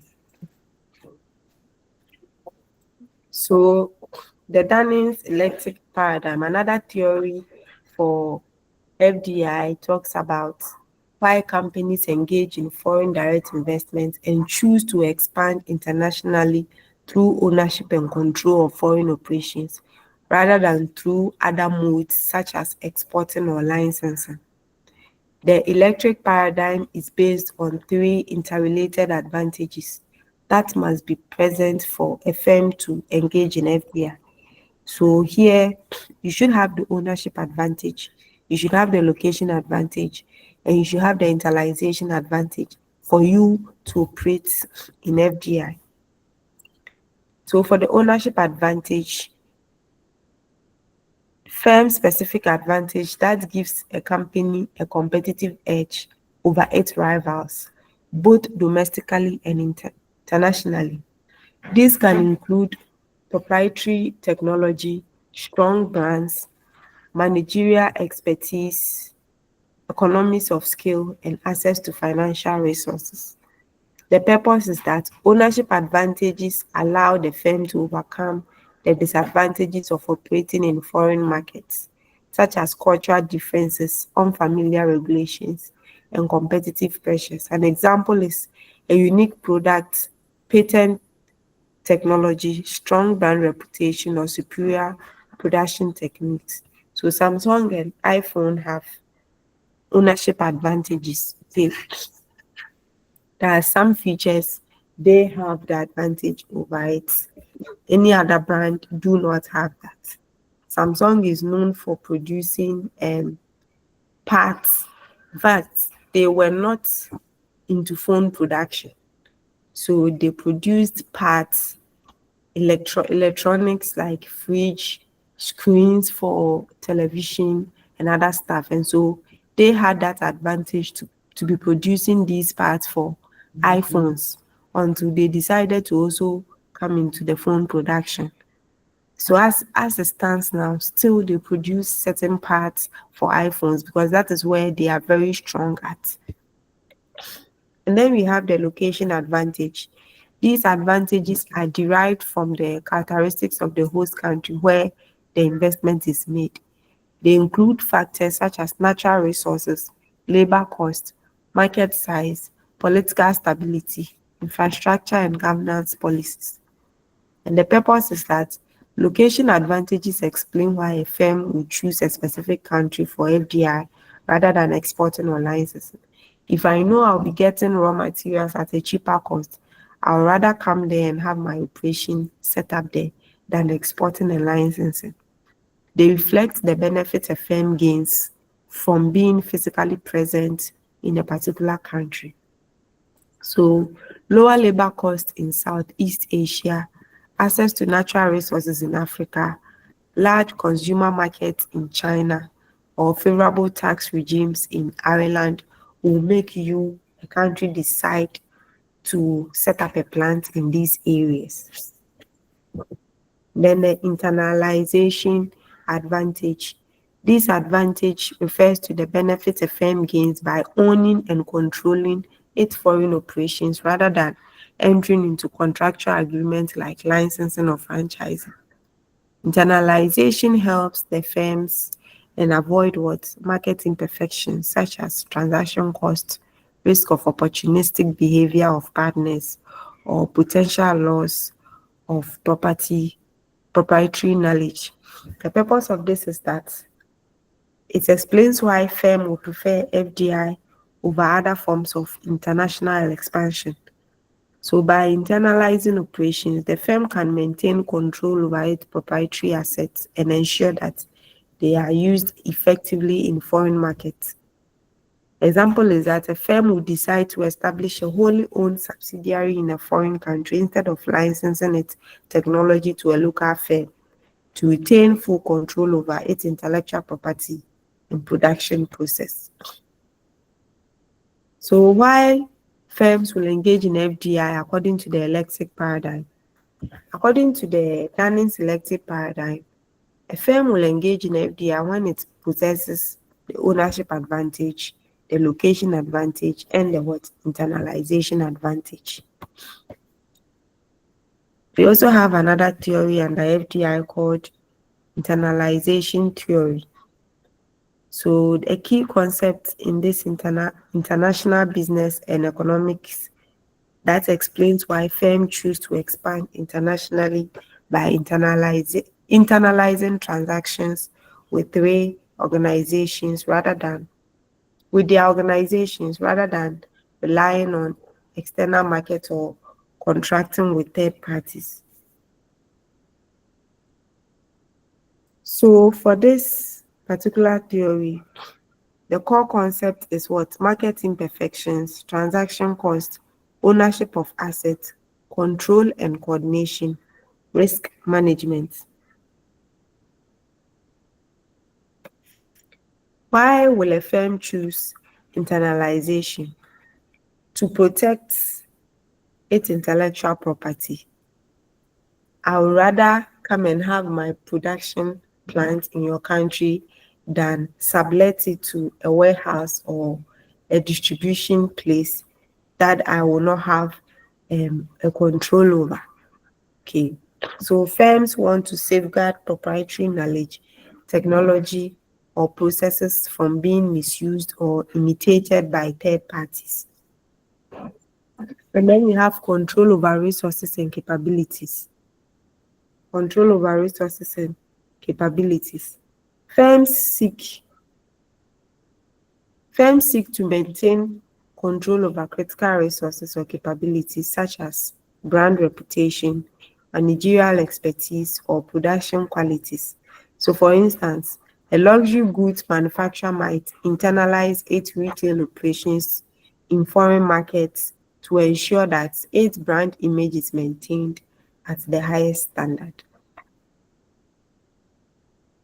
And then they also prefer internalization because of reduction of transaction costs. If I am there and I am operating there, I will not have any tariffs or any other things to pay, export duties and all those things. I will easily get my product sent to each corner of the country since I have a plant in that particular country. So that's another reason why a firm will choose internalization. So, reasons for horizontal foreign direct investment. Somebody will choose the horizontal foreign direct investment like producing or having investing in the same plants as what you have in your local home in another country because of high transportation costs, market imperfections, following competitors, and then the product life cycle. So Casapreco will set up a plant in Benin because of high transportation costs. That is getting all your beverages to Benin or Togo. If I set up a plant there, the, the transportation cost will be low. Then we have the market imperfections like competition, um, pricing strategies, and other stuff, as well as following competitors. We could have other alcoholic beverages in Togo or in Benin. Okay, so if I also go there, I can tap into the competition because of the name I have made for myself in Ghana with my beaters and get or take some market share. Then the product life cycle, as stated earlier. If you start somewhere, at the end of the day, you reach saturation in your what? In your domestic um company. So you would require that you go outside your domestic company to also establish new firms that gain new markets as part of your life cycle. The reasons for vertical foreign direct investment is to gain market power. If I want to invest in alcohol production for raw alcohol production in Togo, I want to do that because I want to gain market power. I'm not the only company producing alcohol in Ghana. Guinness is doing that. Other companies are also doing it. So if I have access to huge alcohol production in Togo, for which I have major shares or I have bought it, I gain market power in terms of getting raw materials like alcohol, and I can even use some for hand sanitizer. And then they also do that due to market imperfections. Um, there's going to be drought, scarcity, and a lot of things in the not everything is perfect. You can't get everything 100%. So where um the market demand for alcohol goes down, I can have some. Sorry, the supply for alcohol goes down. Because I have invested somewhere, I can get some for my production. So these are some of the reasons why countries will engage in vertical or horizontal FDI. Now, the cost of FDI to the host, you lose control. Local companies may lose control over strategic sectors to foreign investors. You also have the profit repatriation. Profit generated by FDI might be repatriated to the investor's home country, reducing the local economic benefits. We also have the crowding out local firms. FDI can lead to increased competition, potentially pushing local firms out of the market. We also have the cultural impact. Foreign firms may impose their own corporate culture, which can erode what the local customs and values. We also have what you call the environmental concerns. Foreign companies may exploit natural resources, leading to environmental degradation, especially when your institutions are weak. Benefit of FDI to the host country. It leads to job creation, yes. Technology transfer, yes. Infrastructure development, obviously. It also boosts economic growth. FDI can stimulate economic growth by increasing capital flow into the host country and also increased tax revenue. Government may benefit from increased tax revenue from foreign firms operating locally. Cost of FDI to the home country. Loss of jobs. FDI may lead to job losses in the home country as companies relocate operations abroad. So what we did earlier was the host. Now we are looking at the home country. Then we have the capital outflow. FDI can result in the outflow of capital from the home country to the foreign market. So if it is Casapreco is the home country. If it is going to Benin, Benin becomes the host country. So if I am going to Benin, I have to pick a lot of money out of Ghana to go and invest in what? In Benin. So that is the capital outflow. And then we have the dependency on foreign markets. Over-reliance on foreign markets can increase economic vulnerability to global market fluctuations. I am focusing on the fact that I want to get market in Benin. What if I don't get that market? What happens? My investment is in danger. Then we have the negative trade balance. Investing abroad can contribute to negative trade balance if imports increase more than what? Exports. And benefits of FDI to the home country. Home country firms can gain higher profits by accessing new markets and lower production costs. FDI can provide home country firms with access to raw materials and other resources not available domestically. FDI can enhance a firm's global competitiveness by leveraging efficiencies in foreign markets. FDI can also lead to increased export of components or services from home country to foreign affiliates. And also, exposure to foreign markets can drive innovation and learning that benefits the home country's economy. Reasons for FDI investment in general: increase profits and sales, enter rapidly growing markets, reduction in costs, protect domestic markets, acquire technology and managerial know-how, and also what you call risk diversification. So bypassing tariffs and non-tariffs barriers to trade. This refers to strategies that companies use to avoid or minimize the impact of trade restrictions imposed by governments. And one of it is establishing a local company there. That's an FDI. Also forming strategic alliance or joint venture, just so you can look like you are expanding their economy for them, but you are also dodging tariffs. Reclassification of goods. Products can be reclassified under tariff codes with lower or zero duties. like eco-friendly product or something so that you can enjoy some form of lower or zero duties. Then we have incorporating local content. When you include local materials or components, it can reduce tariffs under trade agreements that favors the local content, because the more you use their components, the more they get money from it, because more like they are selling it to you. Then utilizing the free trade zones.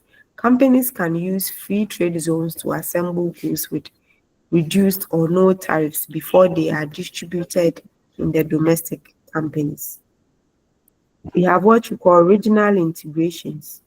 Now, what is regional integration? It's establishment of transnational rules and regulations that enhance economic trade and cooperation between countries. It is the means by which countries define the extent to which they liberalize international trade geographically. So, regional economic integration is the formation of regional blocks by eliminating or reducing barriers to free movement of goods, services, capital, and labor across borders, like the EU, AU, and other forms of regional blocks. At one extreme, economic integration would result in one worldwide free trade market in which all nations have a common currency and can export anything they want to any other country. That's what we have in the EU. At the other extreme, there would be total lack of economic integration in which nations are self-sufficient and do not need trade with another. So, reasons why countries promote regional economic integration: open new markets for firms of member countries. It is very common in the European countries. Lower prices for consumers in member countries. Simulate trade and investments among member countries. Promote foreign policy of nations. Lower structure for member countries, and also attract foreign direct investment from non-member countries. Levels of economic integration. We have the free trade, we have the customs union, the common market, an economic union, and the political union. So for the free trade, African Free Trade Continental is part. A political union, we are looking at what do you call it? The BRICS and the what's the other name for what America? So we have BRICS, we have NATO, yes. That's the political union. We also have the economic union, like what the EU has, then a common market and that of a customs union. So so these are some of the regional economic groupings we have. We have Economic Communication of West African States, that's ECOWAS community, so Economic Community of West African States. You have West African Economic and Monetary Union, you have West African Monetary Zone, you have European Union, North American Free Trade Agreement, Association of Southeast Asia, European Free Trade Association, El Mercado Común de Sur, and what have you. So, management implications of regional integration: internationalization by firms inside the economic bloc. Have the rationalization of operations. That is, rationalization is the process of restructuring and consolidating company operations. Following regional integration,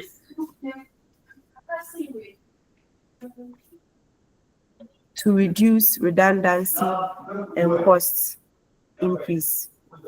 We have the measures and acquisitions, regional product and marketing strategy, as well as internationalizations by firms from the outside blocks.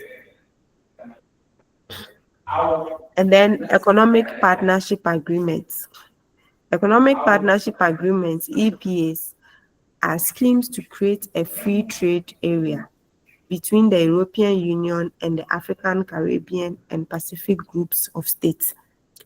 They are their response is to continuing criticisms that the non-reciprocal and discriminating preferential trade agreements offered by the EU are incompatible with the world trade.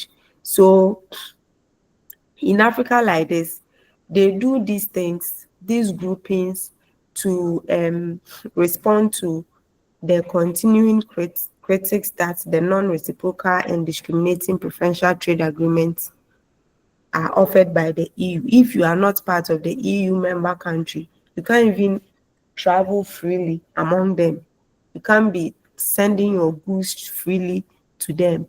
You can't have a lot of benefits that EU, even with scholarships and um, acceptance for admissions or what admissions given to students. If you are not a member, EU member, your your treatment is different. So some, especially in Africa, they form these kind of agreements to respond to some of these discriminatory activities or discriminating treatments they get from these organizations. The key elements of economic partnership agreement are the concept of reciprocity, special treatment, and predicted impact. Then, lastly, in Unit 3, we are looking at trade restrictions instruments.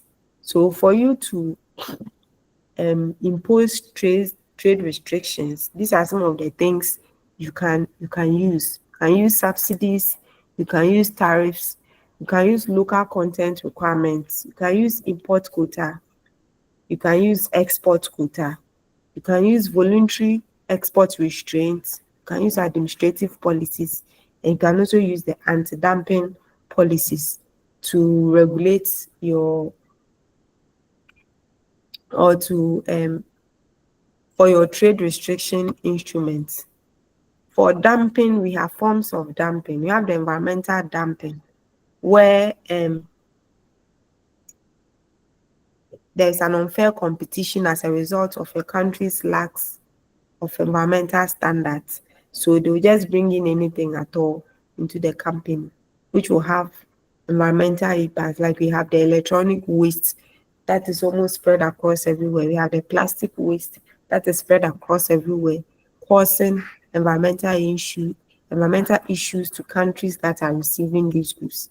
We have the social dumping, where there is an unfair competition by firms in developing nations that has what? Lower labor costs and poor working conditions. We have the financial services dumping, where a nation lowers its requirements for bank capital or asset ratios. Unfair competition results. This is referred to as financial services dumping. Then we have the cultural dumping. This is also unfair competition caused by cultural barriers that tend to aid only the local firms. Then we have political arguments for trade interventions. They do that to protect their domestic jobs, national defense, and then retaliations.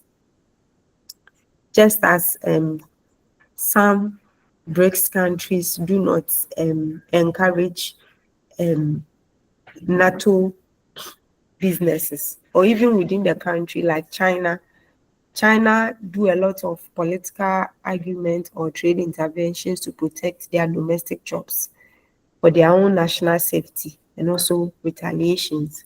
Then you have the economic argument for trade interventions. The economic side, they protect or they intervene because they want to protect their infant industries, sunset industries, those that are rising, and then buying time for revitalization. So let's break for 20 minutes. We will come back to Unit 4 on international monetary systems. So we are coming back at 9:48 to finish this. Are we okay? Hello? It's okay, All madam. It's okay, Hello, madam. all madam. right. Yes, please. So let's break for this number of period. We will come back soon at 9:48.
Hello. Please, can we continue? Hello. Hello. Hello. Yes, madam. Okay. So we are moving to international monetary system.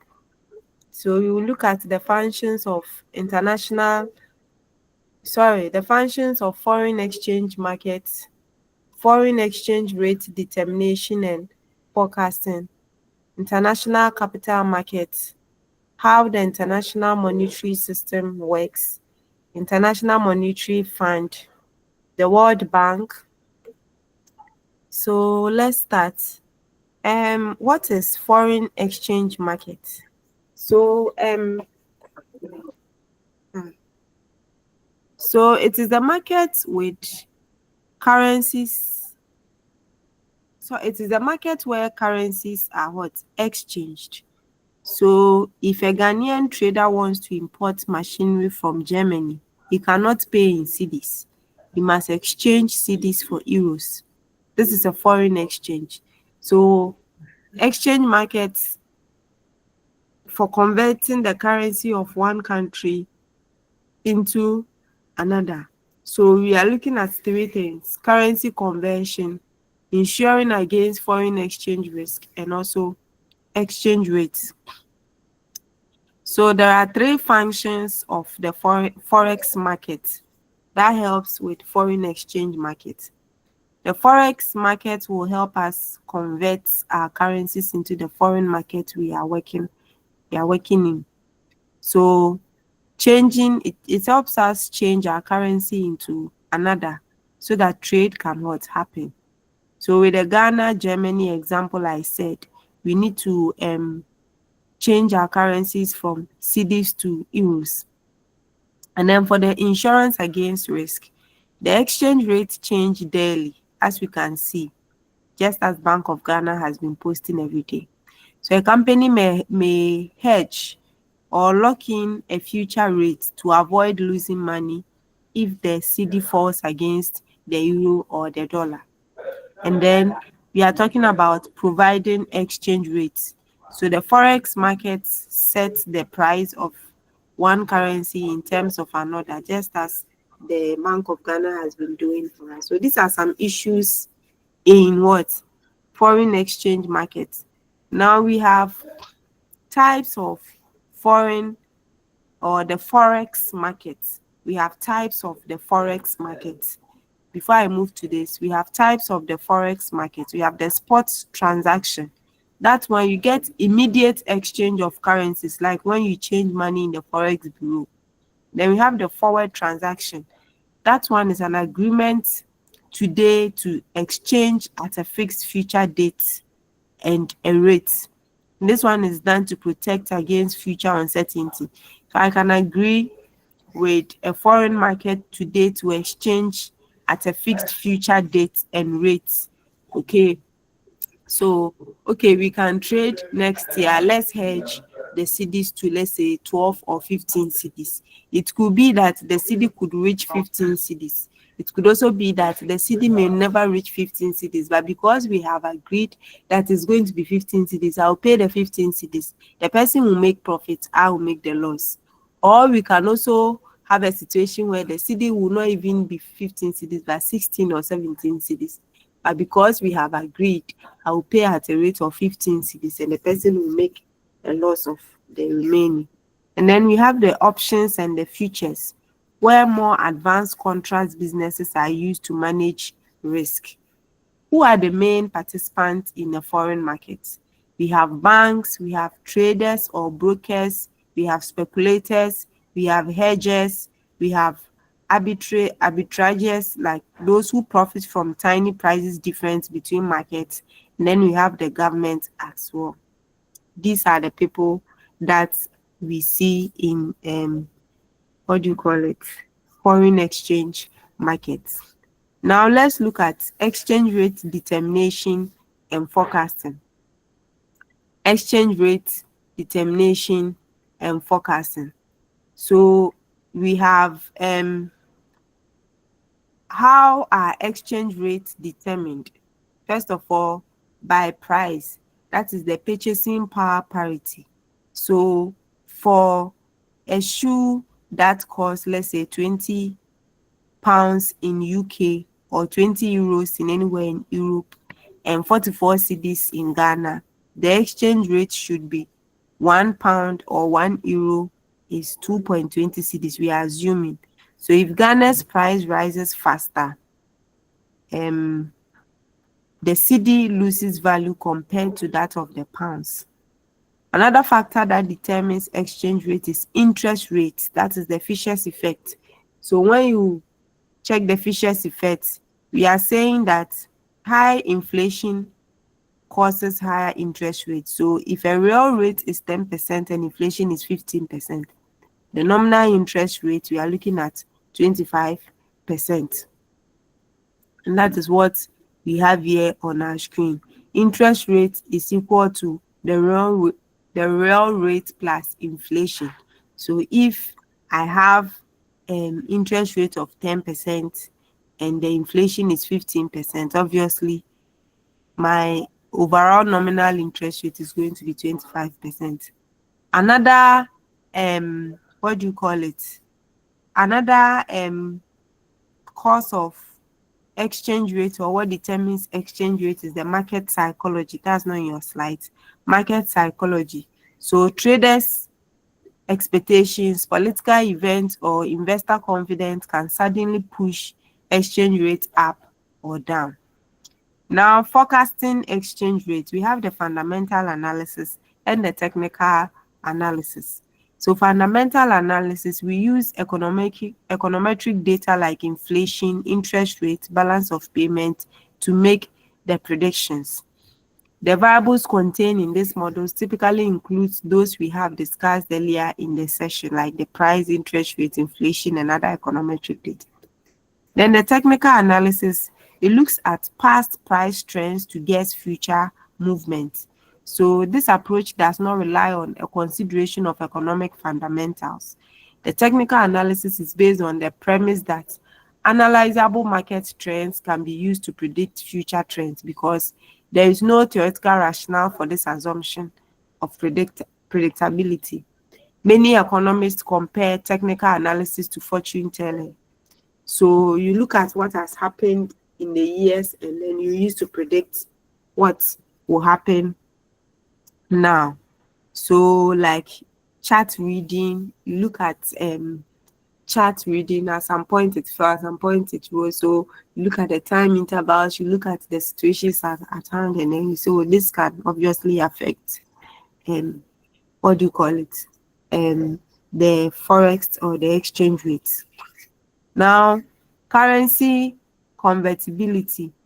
So we have the full convertibility currency. That is, can be freely exchanged by anyone or everywhere. And then the partial convertibility, we have only some transactions are allowed. South Africans rand before 1997. Yes. So the next is what we call the international capital market. The international capital market. So the market where borrowers meet investors across borders is what we call the international capital market. The bank will act as an intermediary. Then we have the investment bank directly connecting borrowers and what? Lenders. So we have the commercial bank. So in our screen, we have the investors, companies or individuals or institutions that has the money, and the banks will be the one that will channel their monies to whoever needs this capital. So you will have companies, individuals, and government or institutions that will also need these monies available. So here, the benefit is that for borrowers, you have access to more funds at lower costs. And for the investors, they also have more opportunities to diversify their risk across countries. Now, the growth factor is that there's an advance in ICT, so there's faster global communications and data analysis that will allow the market to operate. Someone will say 24-hour economy. And then we have government deregulations. many countries open their financial markets to foreign players, and so they have access to a lot of capitals involved. Now, let's move on. In your book, we have the next thing called how the international monetary system works. So, the international monetary system, we have the gold standard, the Bretton Woods system.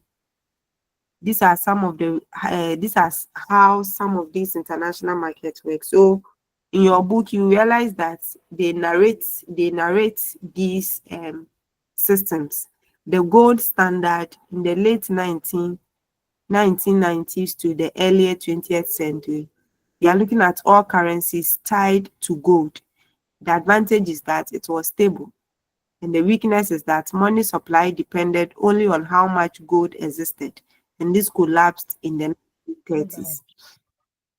So Brentwood system also talks about so it created the IMF and the World Bank. So countries fixed their exchange rate to the US dollar, and the dollar was tied to gold. So it ensured stability but relied heavily on the US economic strength. It ended in the 1970s, floating exchange rate system. So currencies now rise or fall with market demand. So this is what the international capital, the what do you call it? The international monetary system works. Now we have what you call the International Monetary Fund, which is IMF. That was created in the 1945 to promote global economic stability. Their role is to promote monetary cooperation, support global trade, ensure exchange stability, and also provide temporary financial aid. Now, why are they important? They help in stability, so they can wipe out jobs and reduce incomes. So where economy like Ghana is unstable, as I explained, wiping out jobs and reducing income, IMF helps to come to stabilize the economy. So they've been doing this for a lot of countries: Ghana, Nigeria, Turkey, Argentina, and what have you. So IMF loans and then also advise on what to use the loans for to restore confidence in the economy. And then lastly, we are looking at the World Bank. The purpose of the World Bank, which was founded in 1944 as the International Bank for Reconstruction and Development, is to rebuild Europe after the World War II, now shifted to focus on developing countries. Their role is to provide loans and grants for infrastructure, that's roads, power, schools, water, all of this, and also to support poverty reduction, health, and education. They are also to encourage privatization and economic reforms. Their structure, their structure is that they work with the government, they support private businesses in developing countries, and also settles disputes between investors and governors. So the World Bank funds Ghana and supports Ghana in so many ways. We have education, energy, and road projects, and this help businesses to operate more efficiently. So far, this is what we have done in international business. We are going to end here for today. What it is that I sent a group presentation to us yesterday on our group. So next week, I'm going to take 3 presentations, brief presentations from group 1 to group 3. So for group 1, please, did you all see the assignment I pasted on the page? Hello? Yes, Doc, I've seen it. Hello? Hello, madam. Hello? Hello. Am I on or Hello. off? Hello. Madam, you're on. Hello. Hello, madam. Please, Madam, we we Hello. can can hear hear you. you. Okay, so if no one is hearing me, I'm going off. Madam, you cannot hear us. We can hear you. Madam. Hey, Madam, we can hear you. Okwai. Asemu. Please, can you contact her for the slide? Because the one she sent is too loaded. Oh, slow. It's slow. So please kindly contact her and tell her that we want the Hey. slide. That is the slides that she has given to us. It's Hey. a detailed work. And So the one please, using she It's won't. not good. It's not slide. Please, class That rep. It's no so. It's not slides. yes, the that first time we met, she said she was going to give us the whole book. So whatever I, she's saying is in that book. hey. but the one she Yes. presented today, it has advantages, disadvantages, and other things. So you plead with her so that she'll give it to us. Because that Yes. one is too loaded. Why we plead. Talk to her for us. Looking at the time frame, Yes. we Our can time read you, but the time is it has left only 3 weeks. This week it left only 2 weeks. and we have other things to learn. So please try and talk to her for us on They are behalf. still recording, Madam Anita. They are still recording, so we can go off and talk Okay. about this. They are still recording. Let's be careful. Okay. Okay.